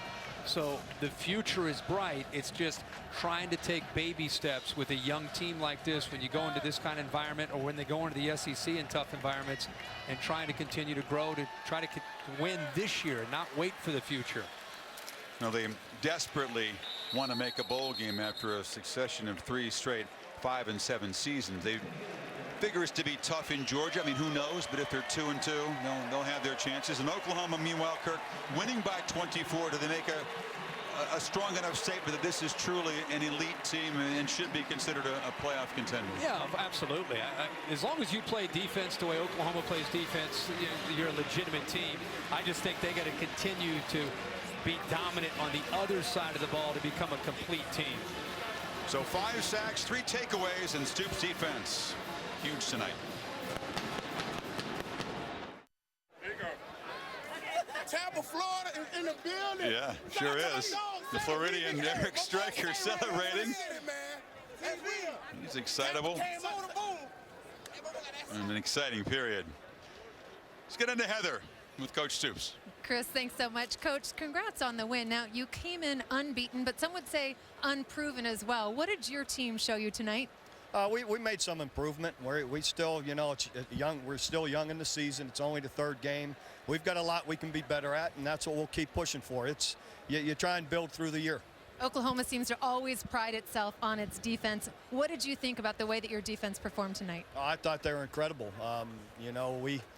We let the punt hit us in the back to give them field position, and then we were out of another series with we got an offsides that gave them another chance. But other than that, we played fabulous. They got great pressure to the quarterback all night, really eliminated the run game, and did what we needed to. Coach, up in the booth late in the game, there was a lot of talk about how this Oklahoma team just feels a little bit different. In your mind, what makes this team special and unique? Well, we're working on it. I love the team, their character, their attitude. all of it, we got great leaders like Trevor, one of our captains. We got a great team as far as our attitude, work ethic, all of that.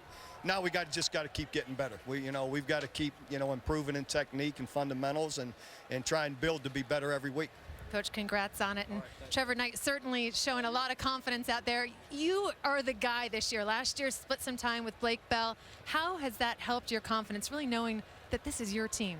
It's been huge. And, going into the offseason, kind of being that guy was big, kind of getting the guys going around me. And I think it shows out here. This was a big win for us.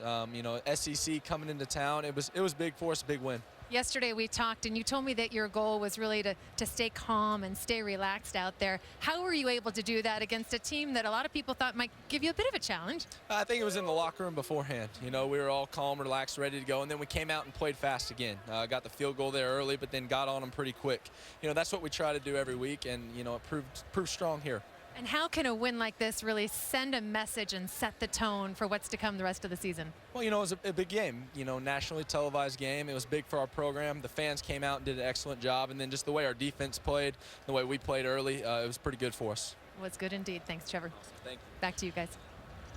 9 Big 12 games coming up. The next 3 are away from home. He had a 308-yard game, but they don't convert a third down after halftime. So there's plenty to work on for that Oklahoma offense. And I think that's what Bob Stoops was telling Heather, is that, hey, it's a solid win. I mean, you win 34-10. You feel good about it.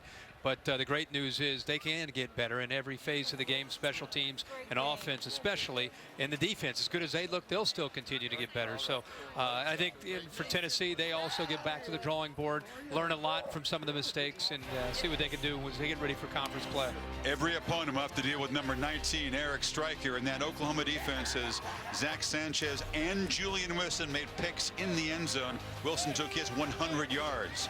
34-10 is the final. Oklahoma next Saturday night on ABC. We're in Tallahassee to see Clemson take on number 1 Florida State. Now it's time for the Ford wrap-up. Let's check back in with Chris Cotter. Thank you.